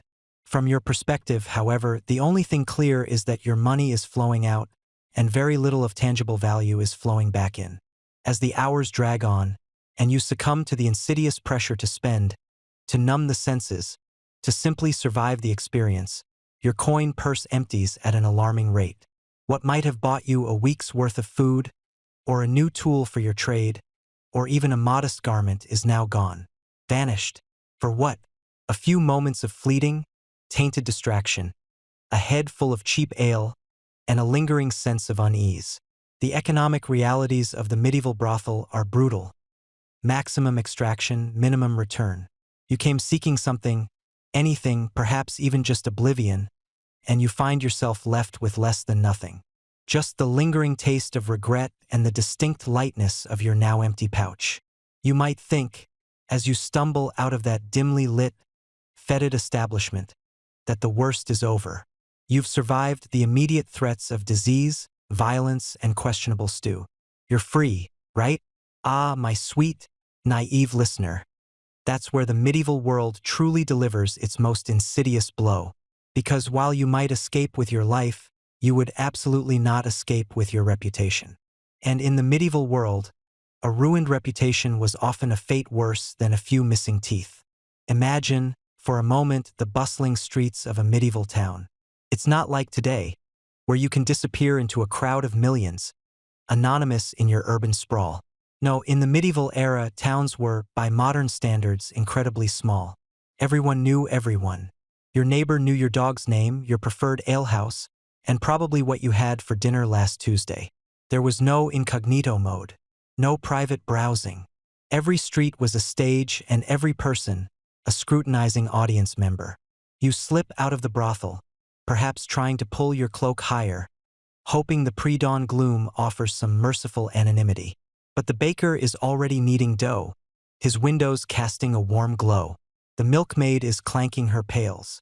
The night watchman, who's seen it all, gives you a knowing, slow blink. Oh, and look, there's your cousin Mildred on her way to early mass, clutching her rosary. Mildred, who just last week was extolling your virtues to a potential suitor for your sister. Mildred, whose eyes, now wide, are doing a fascinating impression of a startled owl. The medieval social hierarchy was a rigid, unforgiving beast. It wasn't just about how much money you had, though that certainly helped. It was about your birth, your family's standing, your occupation, and, perhaps most importantly, your honor. Your reputation was your social currency, your credit score, your entire LinkedIn profile rolled into one. If you were a merchant, your word was your bond, and your perceived honesty directly translated into trade and profit. If you were a craftsman, your good name attracted apprentices and patrons. If you were a hopeful suitor, your family's unblemished reputation was paramount to securing a good marriage.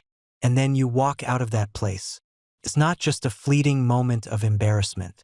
This isn't a modern walk of shame that might be fodder for a few awkward social media posts before being forgotten by next week. Oh no, this is a permanent, indelible stain. It's like trying to get glitter out of a carpet after a particularly enthusiastic craft session.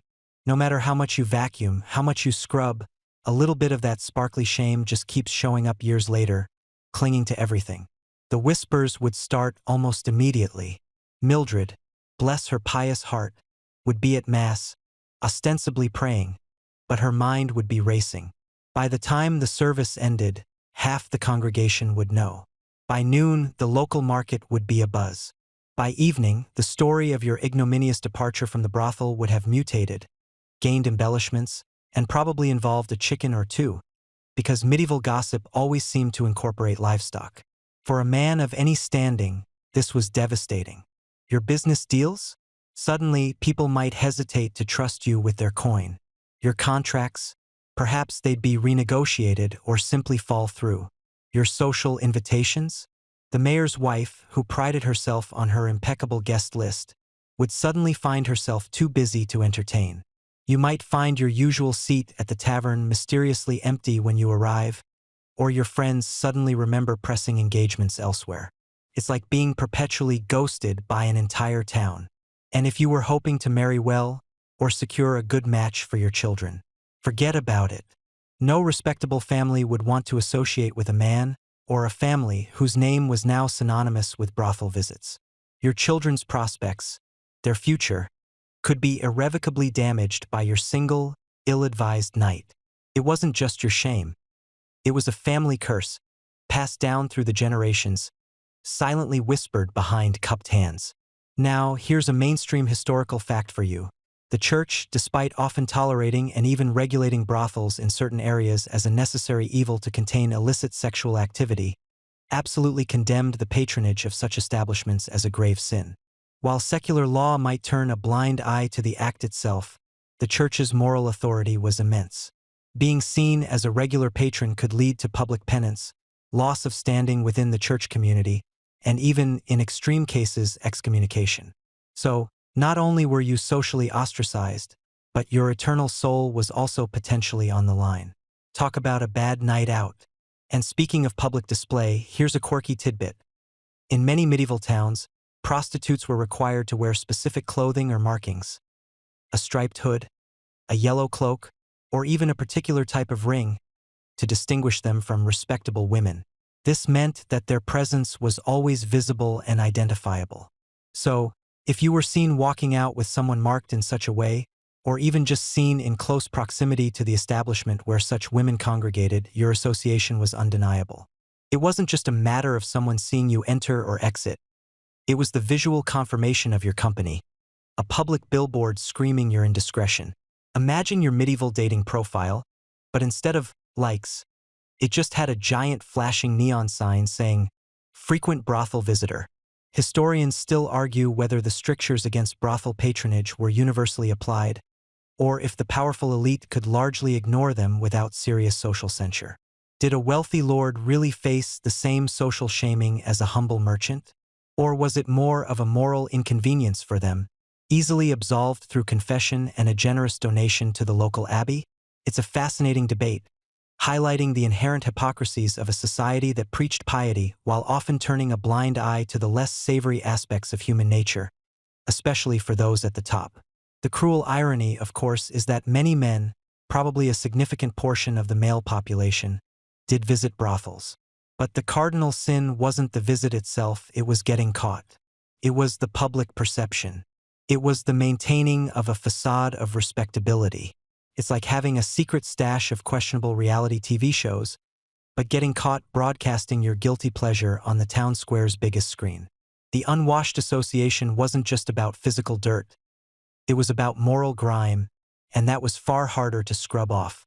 Your good name, your family's honor, your prospects, all of it could be shattered by one glimpse, one whispered word. There was no social media to cancel you, but the mouths of the townspeople were far more effective, with 100% engagement and no delete button.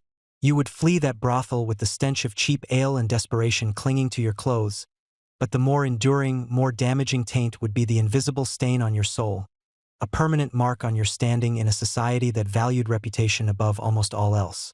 And that, my friend, is why a single night in a medieval brothel would likely cost you far more than you could ever imagine. As the night deepens, you discover that the stench and the grime, while profoundly offensive, are only part of the calculated assault on your senses. What truly begins to unravel your composure, what gnaws at the very edges of your sanity, is the noise. Oh, the noise. It's not just loud.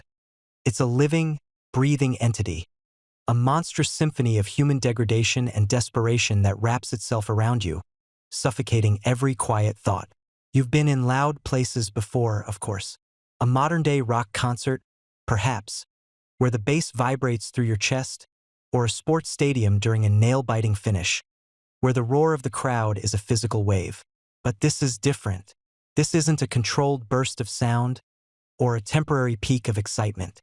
This is a constant, unceasing deluge, a chaotic, unharmonious din that has no beginning and no end, only an ebb and flow of intensity that somehow makes it worse. Imagine, if you will, being trapped inside a giant, untuned medieval hurdy-gurdy, where every string is pulled by a different, drunk and angry person. That's a good starting point. The first layer of this auditory nightmare is the sheer volume of human voices. Shouts erupt from every corner, not just boisterous laughter, but angry, slurred demands from patrons, often escalating into full-blown arguments. You hear the sharp, cutting tones of a woman trying to placate a belligerent customer, followed by the deep, guttural growl of the man refusing to be placated. There are the desperate, high-pitched pleas for more ale, or for a woman's attention, punctuated by the dull thud of a fist hitting a table or something softer. Then come the arguments. Not polite disagreements, mind you, but vitriolic exchanges, often fueled by too much cheap drink and too little hope.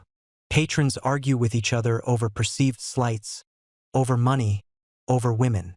The women themselves, weary and worn, sometimes argue amongst themselves, or with the stern, watchful eye of the brothel madam, their voices strained with exhaustion and resentment. You pick out snatches of accusations, curses, and the sound of something breaking, followed by a brief, ominous silence before the cacophony resumes, like a wound briefly scabbed over before being torn open again. It's like being forced to listen to a particularly aggressive podcast that never pauses, never ends, and offers absolutely no valuable insights. Interspersed with the shouts and arguments is the revelry. This isn't the joyous, carefree celebration you might associate with the word. No, this revelry is forced, desperate, and often tinged with a deep sadness. You hear crude, bawdy songs, sung off-key and out of rhythm, usually by men who think they are far more talented than they are. Imagine a medieval karaoke night where everyone is tone-deaf and fueled by questionable spirits, and you're getting close. There's the clinking and clattering of pewter tankards, the scrape of stools being dragged across the floor, the heavy thud of feet stomping in a clumsy dance. Sometimes, there's the shrill, forced laughter of a woman trying to maintain a semblance of cheer, a sound so utterly devoid of genuine mirth that it's more chilling than a scream. It's the sound of people trying to drown their sorrows and failing spectacularly, only managing to make more noise in the process. And then, perhaps the most heartbreaking sound of all, the crying. It's not always loud. Sometimes it's a quiet, stifled sob from a corner, easily lost in the broader din. But once you hear it, your ear seems to pick it out, a faint, persistent background hum of despair. It might be a woman, slumped against a wall, tears tracing paths through the grime on her face. It might be a patron, weeping into his ale over some forgotten sorrow. Or, in the darkest moments, you might even hear the quiet whimper of a child, hidden away somewhere, a stark reminder of the broader tragedy unfolding within these walls. This is where the gentle sarcasm of your inner monologue begins to crack, replaced by a cold, sharp shard of reality. The sheer volume and chaotic nature of this noise are overwhelming. Your head begins to pound, a dull throb behind your eyes that quickly escalates into a full-blown migraine. Your ears ring not just with the immediate sounds, but with an echo of all the sounds that have come before. It's impossible to concentrate to form a coherent thought. You try to focus on a single object to ground yourself, but the auditory assault makes it impossible. Your mind races, unable to process the constant barrage, flitting from one sound to the next without finding purchase. It's like trying to have a deep philosophical discussion in the middle of a medieval mosh pit. Historians still argue whether the constant sensory bombardment of medieval urban life led to a higher baseline stress level for its inhabitants, but standing here, you'd bet your last shilling it did. Medieval cities generally were incredibly noisy places. There were no zoning laws, so blacksmiths hammered next to bakers, who yelled their wares next to tanners, whose processes were, well, let's just say they weren't quiet. Animals were everywhere, adding their own cacophony of snorts, bleats, and squawks. Add to this the general lack of soundproofing in buildings, thin walls, open windows, and you have an environment where quiet was a rare and precious commodity. A brothel, a place designed for intense, often drunken human interaction, would merely amplify this inherent urban din to an unbearable degree. It was, in essence, a hyper-concentrated dose of medieval noise pollution. You find yourself instinctively tensing your shoulders, clenching your jaw, as if preparing for a physical blow, even though the assault is purely auditory. Your nerves are frayed, stretched thin and vibrating like over-tightened lute strings. Every sudden shout makes you jump. Every crash of a dropped tankard sends a jolt through your system. It's a constant state of low-level alarm that exhausts you more than any physical exertion could. You long for the simple, blessed silence of your own home, the quiet hum of modern appliances, even the gentle murmur of traffic outside your window. You'd even settle for the sound of a particularly annoying pop song on repeat, just for the predictability of it. There's a peculiar, almost whimsical thought that drifts through your noise-addled brain. Did anyone in the Middle Ages ever invent earplugs? Probably not, or at least not effective ones. You could fashion some crude wax balls, perhaps, but they wouldn't stand a chance against this onslaught. The idea itself seems ludicrous in this context. Who would bother with such a nicety when survival itself was a daily struggle? Yet, you crave them with an intensity that borders on obsession. You'd trade your left kidney for a pair of modern foam earplugs right now. The noise isn't just external. It starts to penetrate your internal landscape. Your thoughts become fragmented, your concentration shattered. You can't think clearly, can't plan, can't even process the grim realities around you with any kind of detached observation. The sensory input is so overwhelming that it crowds out everything else. It's not just annoying. It's a form of psychological torture designed to break down your mental defenses. You feel the beginnings of a deep, primal fear, not of a specific threat, but of the sheer, unyielding chaos.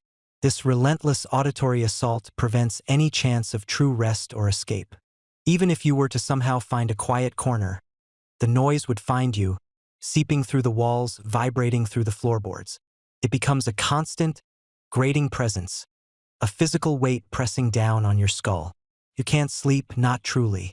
You might drift off for a few fitful minutes, but the shouts, the cries, The drunken revelry will yank you back to consciousness, your heart hammering in your chest. It's a sleep deprivation technique of the highest, most unintentional order. Perhaps the most insidious aspect of this constant cacophony is how it strips away your ability to feel empathy. Not because you don't want to, but because the sheer volume of suffering, presented as a chaotic symphony, makes it impossible to focus on any single note. The individual cries for help, the quiet sobs, the desperate arguments. They all merge into a single, overwhelming roar that ceases to be human and becomes merely noise. It's a survival mechanism, perhaps, but one that leaves you feeling hollowed out and profoundly isolated, despite being surrounded by humanity. You realize that even if you wanted to help, to offer comfort, the noise itself would prevent any meaningful connection. It's the ultimate barrier. As the hours drag on, the noise begins to change its character for you. It's no longer just a collection of sounds. It's the sound of 1,000 tiny hammers tapping away at the inside of your skull, chipping away at your composure, your patience, your very will to endure. You find yourself clenching your teeth, wishing you could scream just to add a new, different sound to the mix, to break the monotony of chaos. But even that thought feels too exhausting to act upon. You are drowning, not in water, but in a sea of relentless, medieval sound. Your mind, once sharp and analytical, feels like a dull, blunted instrument. The constant din of shouts, arguments, revelry, and crying isn't merely an inconvenience. It's a weapon, slowly but surely eroding your sanity. You realize that even if you somehow avoided disease, theft, or violence, the sheer sensory overload of this place would be enough to break you. You wouldn't last a night.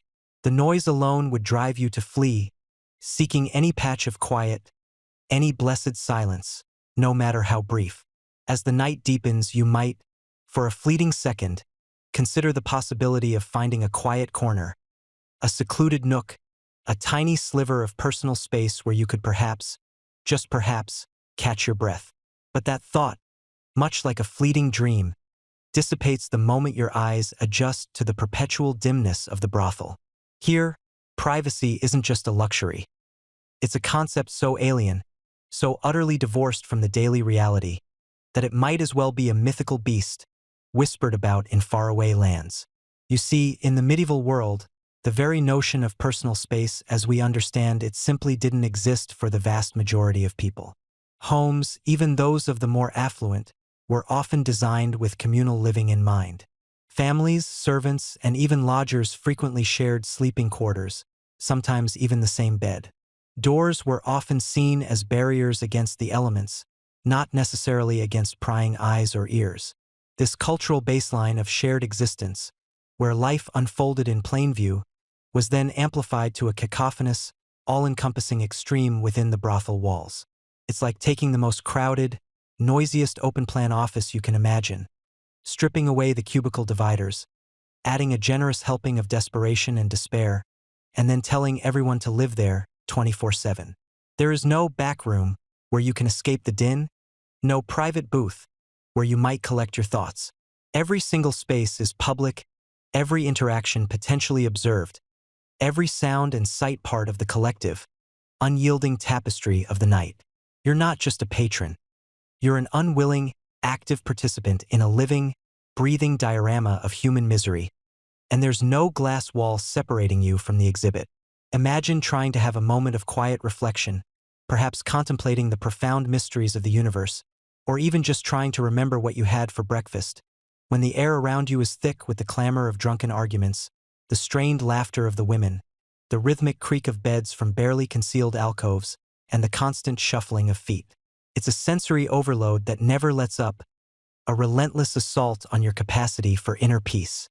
You might as well try to whisper a secret into a hurricane. It's just not going to happen. The physical layout of many medieval brothels often reinforced this lack of privacy. Forget individual rooms with solid doors and locks. More commonly, you'd find large, open common areas where people drank, gambled, and socialized, often with small, curtained alcoves or partition spaces serving as the private areas for transactions. These thin, often grubby, fabric dividers offered little in the way of soundproofing or visual obstruction. You'd hear everything, And if you craned your neck, or if the curtain was pulled back even slightly, you'd see everything too. It's a bit like trying to have a confidential meeting in a bustling food court. But instead of food court chatter, it's the unfiltered, raw sounds of human interaction at its most vulnerable. Even if you managed to find a spot to sit, perhaps leaning against a grimy wall, you wouldn't be alone. There would always be someone else nearby, a drunken patron stumbling past, a woman resting between clients, a gruff bouncer surveying the room, or perhaps even a rat scurrying along the baseboard, eyeing your meager possessions with more interest than most of the humans. Your personal bubble, if you ever had one, has been thoroughly popped. This constant exposure, this inability to retreat, is profoundly disorienting. In our modern world, we're accustomed to controlling our inputs, to seeking solitude when overwhelmed. We have headphones, private rooms, the ability to simply walk away and be alone. Here, that option is simply not on the menu. You are perpetually on stage, whether you like it or not, part of a sprawling, unscripted drama. And the audience, well, the audience is everyone else in the room. Think about the most intimate moments, the ones that in a modern context are fiercely guarded by walls and locked doors. Here, they are conducted in a semi-public sphere, under the watchful or perhaps merely indifferent eyes and ears of others. The women, in particular, suffered acutely from this. Their bodies, their voices, their very lives were on constant display, leaving them no sanctuary, no true respite from the demands and degradations of their existence. It's a stark reminder that dignity, much like privacy, was a commodity rarely afforded to those at the bottom of the social ladder. One mainstream historical fact that underscores this point is that even in relatively well-regulated medieval brothels, like those found in London's Southwark, the emphasis was on control and taxation, not on providing dignified conditions or privacy for the workers. Records show that these establishments were often open-plan, with stews or rooms that were easily accessible and observed by the stewholder or manager. This wasn't just about efficiency. It was about ensuring that the activities were monitored, that taxes were collected, and that no one was attempting to hide resources or clientele. It was a business model built on transparency, but a transparency that stripped away every shred of personal space. The psychological toll of this constant exposure cannot be overstated. Imagine never being able to truly relax, never being able to drop your guard. Every breath you take, every movement you make, is witnessed.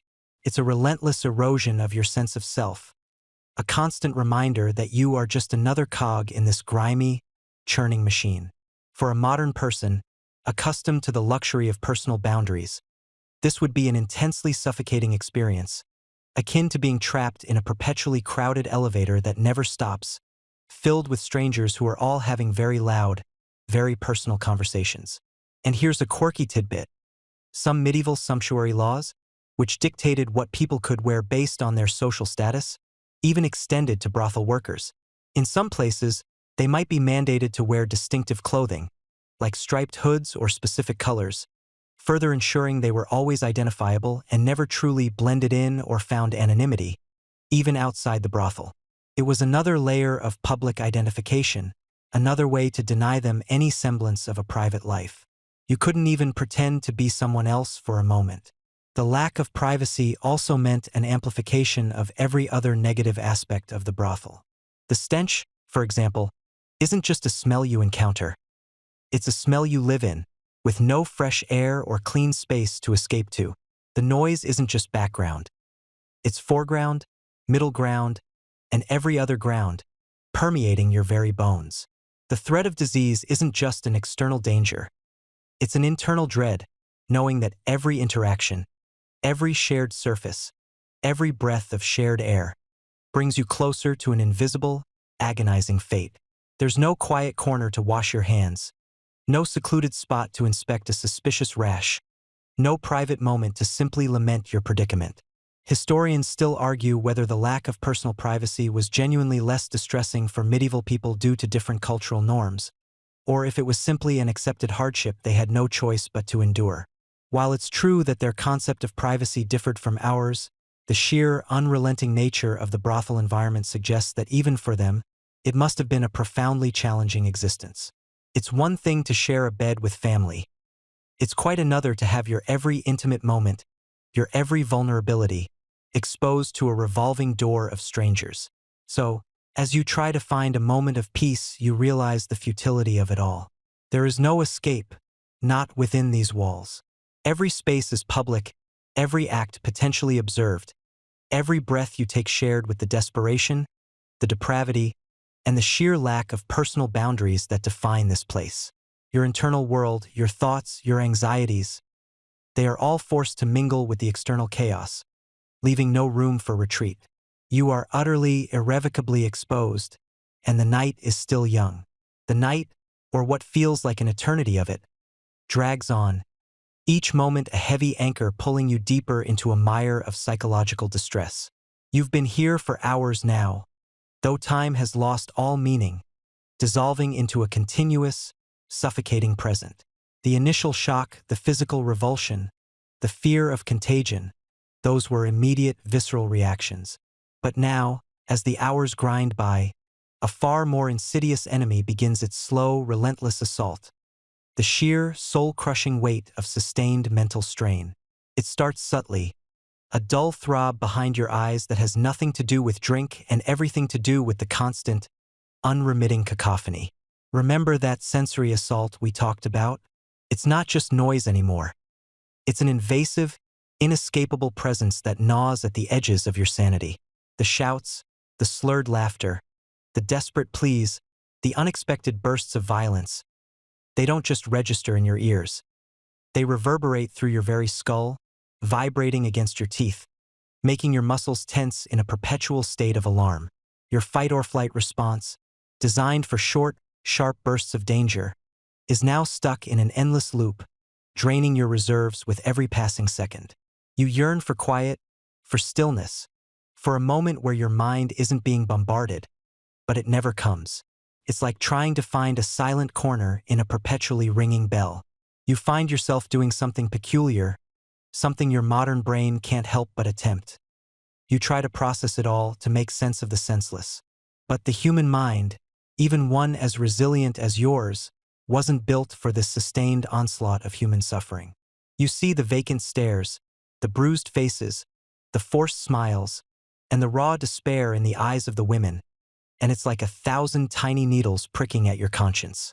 You witness the patrons, their faces contorted by lust, rage, or a terrifying emptiness, and you feel a profound sense of alienation, a chasm opening between you and this brutal reality. Your empathy, a trait you value, becomes a liability here, a conduit for absorbing every ounce of misery around you. The air itself seems heavy, not just with the stench of unwashed bodies and stale ale, but with an invisible, oppressive weight of sorrow. It clings to your clothes, seeps into your skin, and, most disturbingly, infiltrates your thoughts. You try to look away, to focus on a crack in the wall, a flickering candle, anything to escape the immediate horror, but your peripheral vision betrays you. Every shadow seems to hold a new tableau of degradation, every muffled sound a fresh echo of pain. This isn't just discomfort. It's a profound sense of moral injury. You're not merely an observer. You're an unwilling participant in an environment that strips away dignity, hope, and any semblance of human decency. Your internal compass, accustomed to navigating a world with at least a veneer of civility and justice, spins wildly, unable to find true north in this moral wasteland. You feel dirty, contaminated, not just by the physical filth, but by the sheer proximity to such raw, unbridled depravity.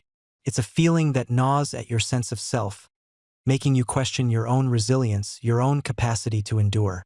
You might even find yourself wishing you had one of those stress balls, just to squeeze away the tension, but all you have are your own clenching fists. Sleep, that blessed escape, is a cruel joke here. Even if the noise were to miraculously cease, your mind is racing, replaying fragments of what you've seen and heard. Every creak of the floorboards, every distant moan, every rustle of straw in your shared, dubious sleeping space sends a jolt of anxiety through you. You're on high alert, even when your body screams for rest. The idea of truly letting go, of succumbing to unconsciousness in such a place, feels like an act of profound vulnerability, an invitation for something terrible to happen. You lie there, eyes wide open in the oppressive darkness, or perhaps just a dim, smoky light, listening, waiting, your heart hammering a frantic rhythm against your ribs. This constant vigilance isn't sustainable. Your cognitive functions begin to fray. You find it hard to focus, to string coherent thoughts together. Decisions become monumental tasks, even simple ones like whether to move from one squalid spot to another. Your memory starts playing tricks, distorting events, making the already horrifying even more grotesque. You might catch yourself mumbling under your breath, a desperate attempt to ground yourself, to remind yourself who you are and where you come from. But the medieval brothel doesn't care about your identity. It cares only about consuming your presence. Historians still argue whether the sheer psychological toll of such environments contributed to the widespread belief in demonic possession or melancholia in the medieval period, as people struggled to categorize and cope with profound mental distress. It's clear that sustained exposure to trauma, what we now understand as complex PTSD, would have been rampant in such settings, though the medieval mind lacked the vocabulary to articulate it. They might have attributed it to an imbalance of humors, a divine punishment, or the work of mischievous spirits. For you, it's just a relentless, suffocating pressure on your very being. You start to experience a profound sense of helplessness. You can't fix the situation. You can't help the women. You can't change the patrons. You can't even truly protect yourself from the pervasive threat of disease or violence. This powerlessness is a bitter pill to swallow, especially for a modern mind accustomed to agency and problem-solving. It's a feeling that breeds despair, a heavy, sinking sensation that pulls you down, down, down. The world outside these walls, your world, with its clean sheets, quiet spaces, and relative safety, begins to feel impossibly distant, a fading dream. You start to wonder if you'll ever truly escape the psychological imprint of this place, even if your body makes it out alive. There's a strange, almost absurd clarity that emerges from this mental exhaustion. You see the raw, unfiltered truth of human desperation and cruelty, stripped bare of any societal pretense. It's a horrifying education, one you never signed up for. You might even find yourself thinking, well, this certainly puts my last bad day at the office into perspective. A grim attempt at internal gallows humor that falls flat even in your own mind. The sheer scale of suffering here is so vast, so encompassing, that it threatens to swallow your own capacity for hope. A quirky tidbit that comes to mind, perhaps as your mind tries to latch onto something, anything to distract itself. In some medieval medical texts, prolonged exposure to foul odors was believed to literally corrupt the humors and lead to melancholy or even madness. While we know now it's not the smell itself, the experience of being immersed in such a putrid, morally corrupt environment certainly could induce a similar mental state. Your brain is effectively drowning in bad vibes, a noxious mental miasma. The degradation isn't just external. It becomes internal. You feel your own boundaries blurring, your sense of self eroding under the constant pressure. The sheer dehumanization of the environment starts to rub off on you. You might find yourself becoming numb, less reactive, a defense mechanism that feels unsettlingly like giving up. The vibrant, curious person who entered this place is slowly being replaced by a hollowed-out shell, just trying to survive the next minute, the next hour. This isn't just about physical discomfort. It's about the slow, agonizing death of your spirit. You long for a moment of genuine human connection, a kind word, a shared glance of understanding. But such things are rare, almost non-existent, in this transactional, predatory world. Everyone is either a threat, a victim, or a perpetrator, and often all three at once.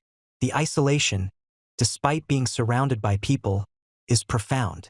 You are alone with your horror, your fear, and your rapidly deteriorating mental state. It's a loneliness that chills you to the bone, far more potent than any physical cold. The crushing despair settles in your bones, a leaden weight that makes every breath feel like an effort. It's not just sadness. It's a profound sense of hopelessness, a belief that things will never get better, that this suffering is endless. Your mind, starved of positive input and overwhelmed by negativity, begins to turn inward, churning over the bleakness, amplifying every terrible detail. You question everything.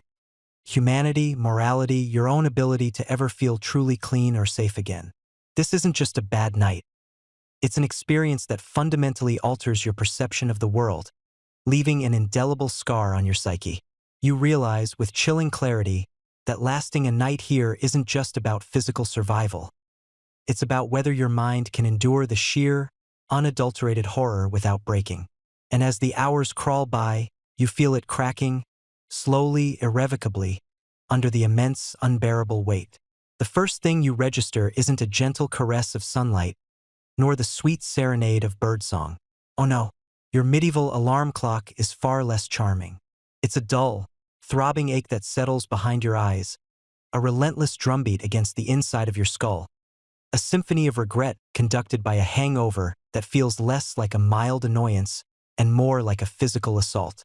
You're not just waking up, you're being dragged back to consciousness by the scruff of your neck, like a stray dog caught rummaging in the rubbish. Your tongue feels like a fur-lined boot that's been left out in the sun, and your throat is a parched wasteland, a desert where a single drop of water would be a miracle. You try to swallow, and it's like sandpaper rubbing against sandpaper. Every muscle in your body feels heavy, as if you've spent the night wrestling a particularly stubborn, albeit invisible, badger. And the smell, oh, the smell. It's still here, perhaps even amplified by the stillness of the early morning air.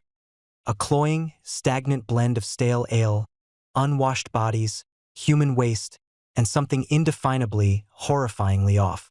It's a scent that clings to the very fabric of the air, a pervasive miasma that seems to have seeped into your skin, your hair, even the back of your throat. You might find yourself wondering if you're actually smelling it, or if it's just the memory of it, permanently etched into your olfactory senses. If only you had a modern air freshener, you'd be spraying it like a frantic gardener trying to repel a plague of locusts. Slowly, painfully, your eyelids flutter open. The light, what little there is of it filtering through grime-coated windows or gaps in the shutters, is a pale, sickly gray. It does little to illuminate, but much to reveal. The dimness of night, which had offered a slight veil of mercy, has lifted, exposing the true, unvarnished horror of your surroundings. The straw mattress you're lying on, which felt merely lumpy and suspect last night, now reveals itself in all its glory, matted, stained, and teeming with tiny, unseen inhabitants. You can almost feel them, a phantom itch, a chilling reminder of the nocturnal activities of fleas and lice that have likely made you their new, temporary home. It's enough to make you want to leap up and start scratching like a dog with a particularly bad case of fleas, but the effort of movement feels monumental, a Herculean task beyond your current capabilities. You're pretty sure your body just filed for divorce from your brain. Your eyes, still bleary and reluctant to focus, begin to make out shapes in the room. The shadowy figures of last night are now exposed as what they truly are. Other patrons, some still slumped in a drunken stupor, others stirring with the same grim realization as you. Their faces, caked with dried sweat and the remnants of last night's debauchery, are etched with exhaustion, despair, or a terrifying blankness.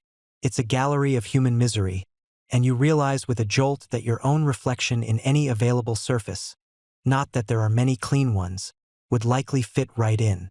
You'd probably look like you just lost a fight with a particularly aggressive pillow. The noise, though subdued from its nightly crescendo, is still present. A low, guttural snore here, a hacking cough there, the distant clatter of a pot or the grumble of a half-awake voice.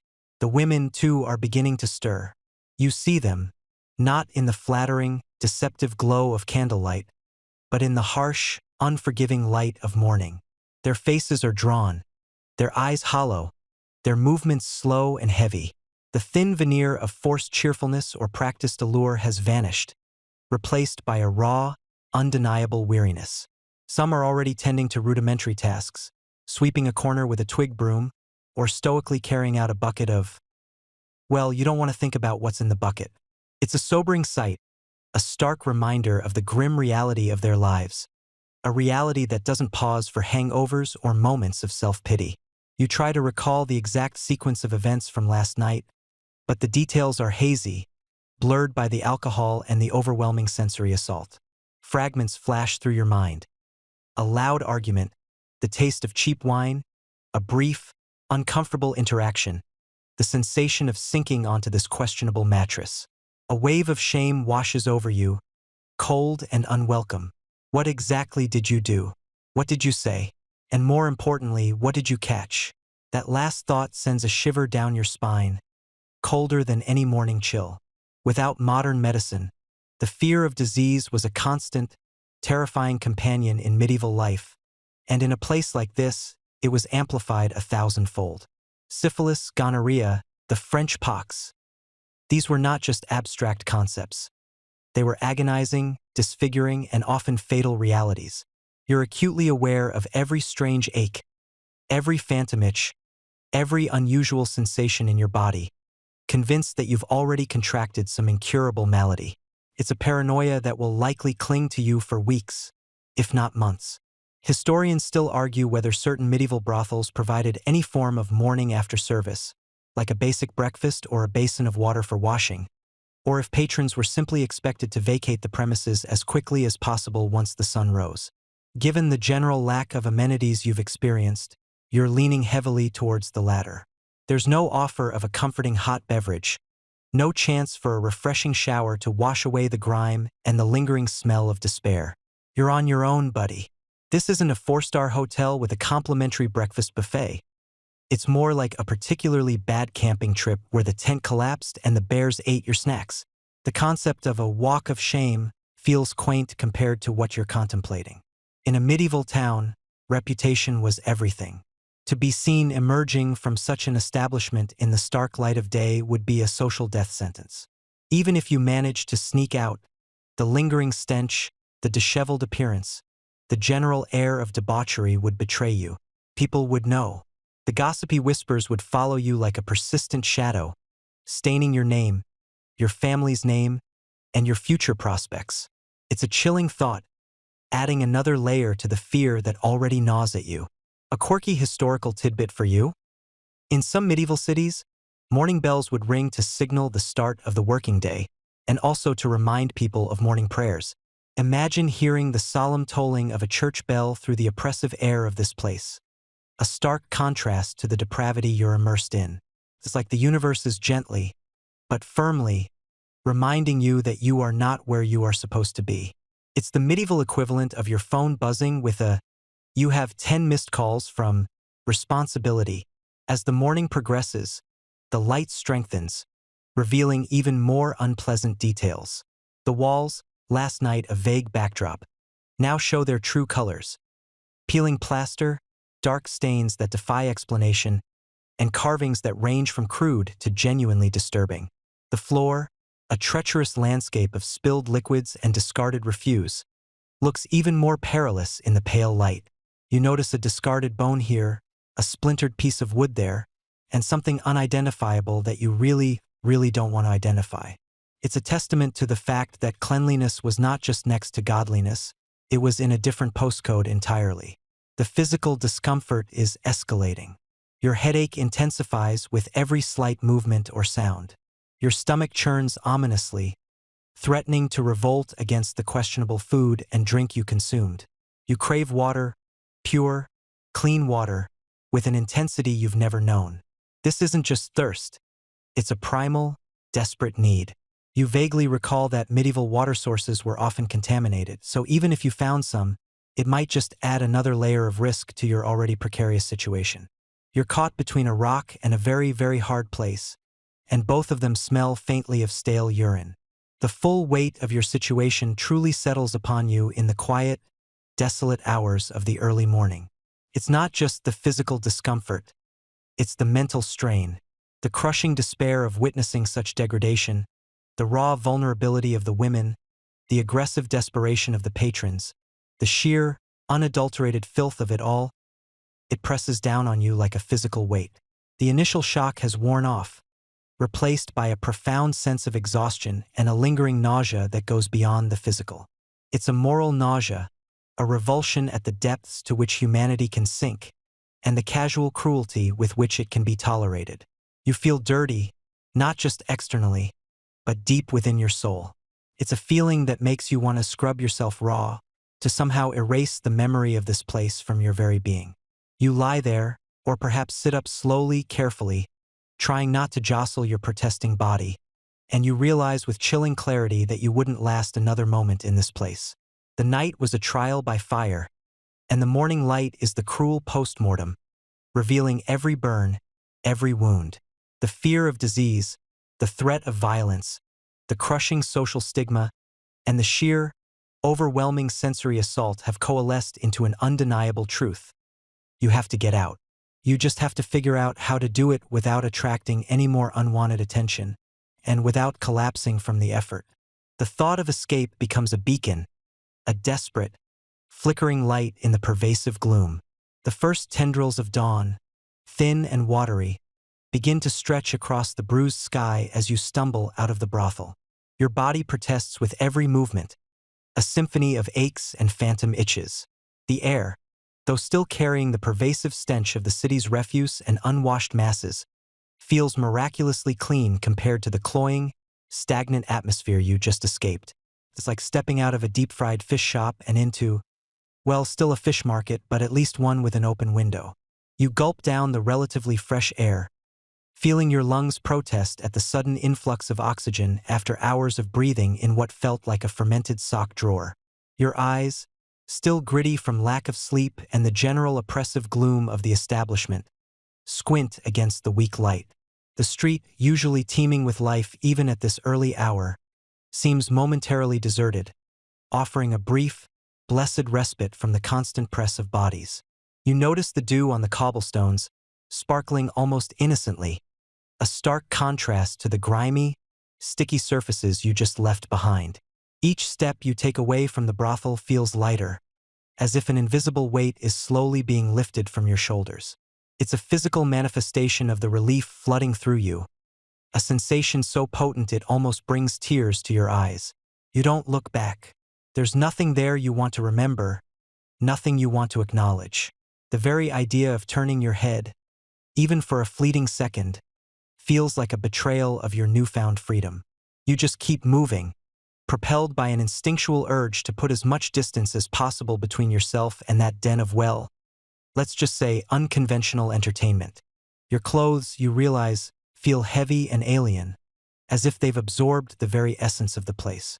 You imagine them radiating a faint, invisible aura of squalor, like a bad Wi-Fi signal, but for grime.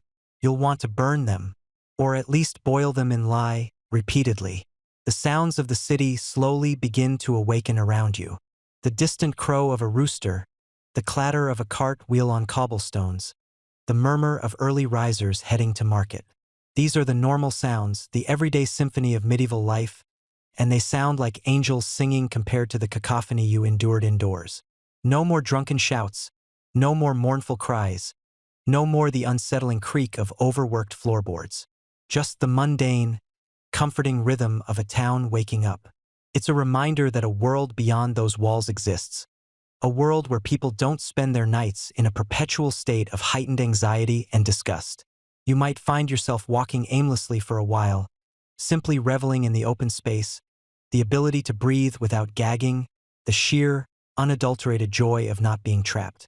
Your mind, however, isn't so easily cleansed. The images linger, vivid and unsettling. The haunted eyes of the women, the aggressive glares of the patrons, the sheer, unadulterated filth that seem to coat everything. You try to push them away, but they cling like burrs to your thoughts. It's not just the physical discomfort that has left its mark. It's the profound sense of human degradation, the raw, unfiltered misery that permeated every corner of that establishment. Historians still argue whether medieval brothels were primarily places of exploitation or, in some very limited cases, offered a degree of economic agency for women with few other options. But from your perspective, having just endured a night within one, the answer seems painfully clear. The exploitation was palpable, woven into the very fabric of the place. There was no joy, no true choice, only a grim, desperate existence. It's a stark reminder that while some aspects of medieval life might seem quaint or romanticized in modern retellings, the reality for many was harsh and unforgiving. You feel a profound, almost spiritual sense of relief, It's the kind of relief you get after realizing you didn't accidentally send that embarrassing text to your boss, or after successfully parallel parking on the first try. But magnified by 1,000. You've survived. You've made it through the night. A night that felt less like an adventure and more like a public health hazard simulation. Your survival instinct, usually reserved for things like dodging rogue pigeons or trying to assemble IKEA furniture, was on overdrive for hours. As you put more distance between yourself and the brothel, a chilling thought settles in. The social stain. Even if no one saw you enter or leave, the very idea of having been there feels like a brand. In medieval society, reputation was everything. Your standing, your honor, your family's name, all could be irrevocably damaged by association with such a place. It wasn't just about moral judgment. It was about the tangible consequences of social ostracization. You might suddenly find yourself less welcome at the local tavern, your business dealings eyed with suspicion, or even your children facing whispers in the marketplace. It was a societal scarlet letter, invisible but deeply felt. The quirky tidbit here is that in some medieval cities, brothels were often located near city gates or bridges, not just for easy access for travelers, but also to make them somewhat visible and thus easier to regulate and tax. It was a strange mix of public acceptance and moral condemnation. They were a necessary evil, tolerated but definitely not celebrated. Imagine if your local DMV was also a brothel. Next window, please, for your driving test, and perhaps a short-term commitment. It's a logistical nightmare, and probably not great for the DMV's customer satisfaction ratings. You find yourself instinctively checking your pockets, a nervous habit born from the constant threat of theft within the brothel's walls. Miraculously, your meager coin purse is still there, a small victory in a night of overwhelming defeats. But even this small relief is tempered by the knowledge that your money, what little you spent, bought you nothing but discomfort and a lingering sense of dread. The economic reality of the medieval brothel was a brutal one.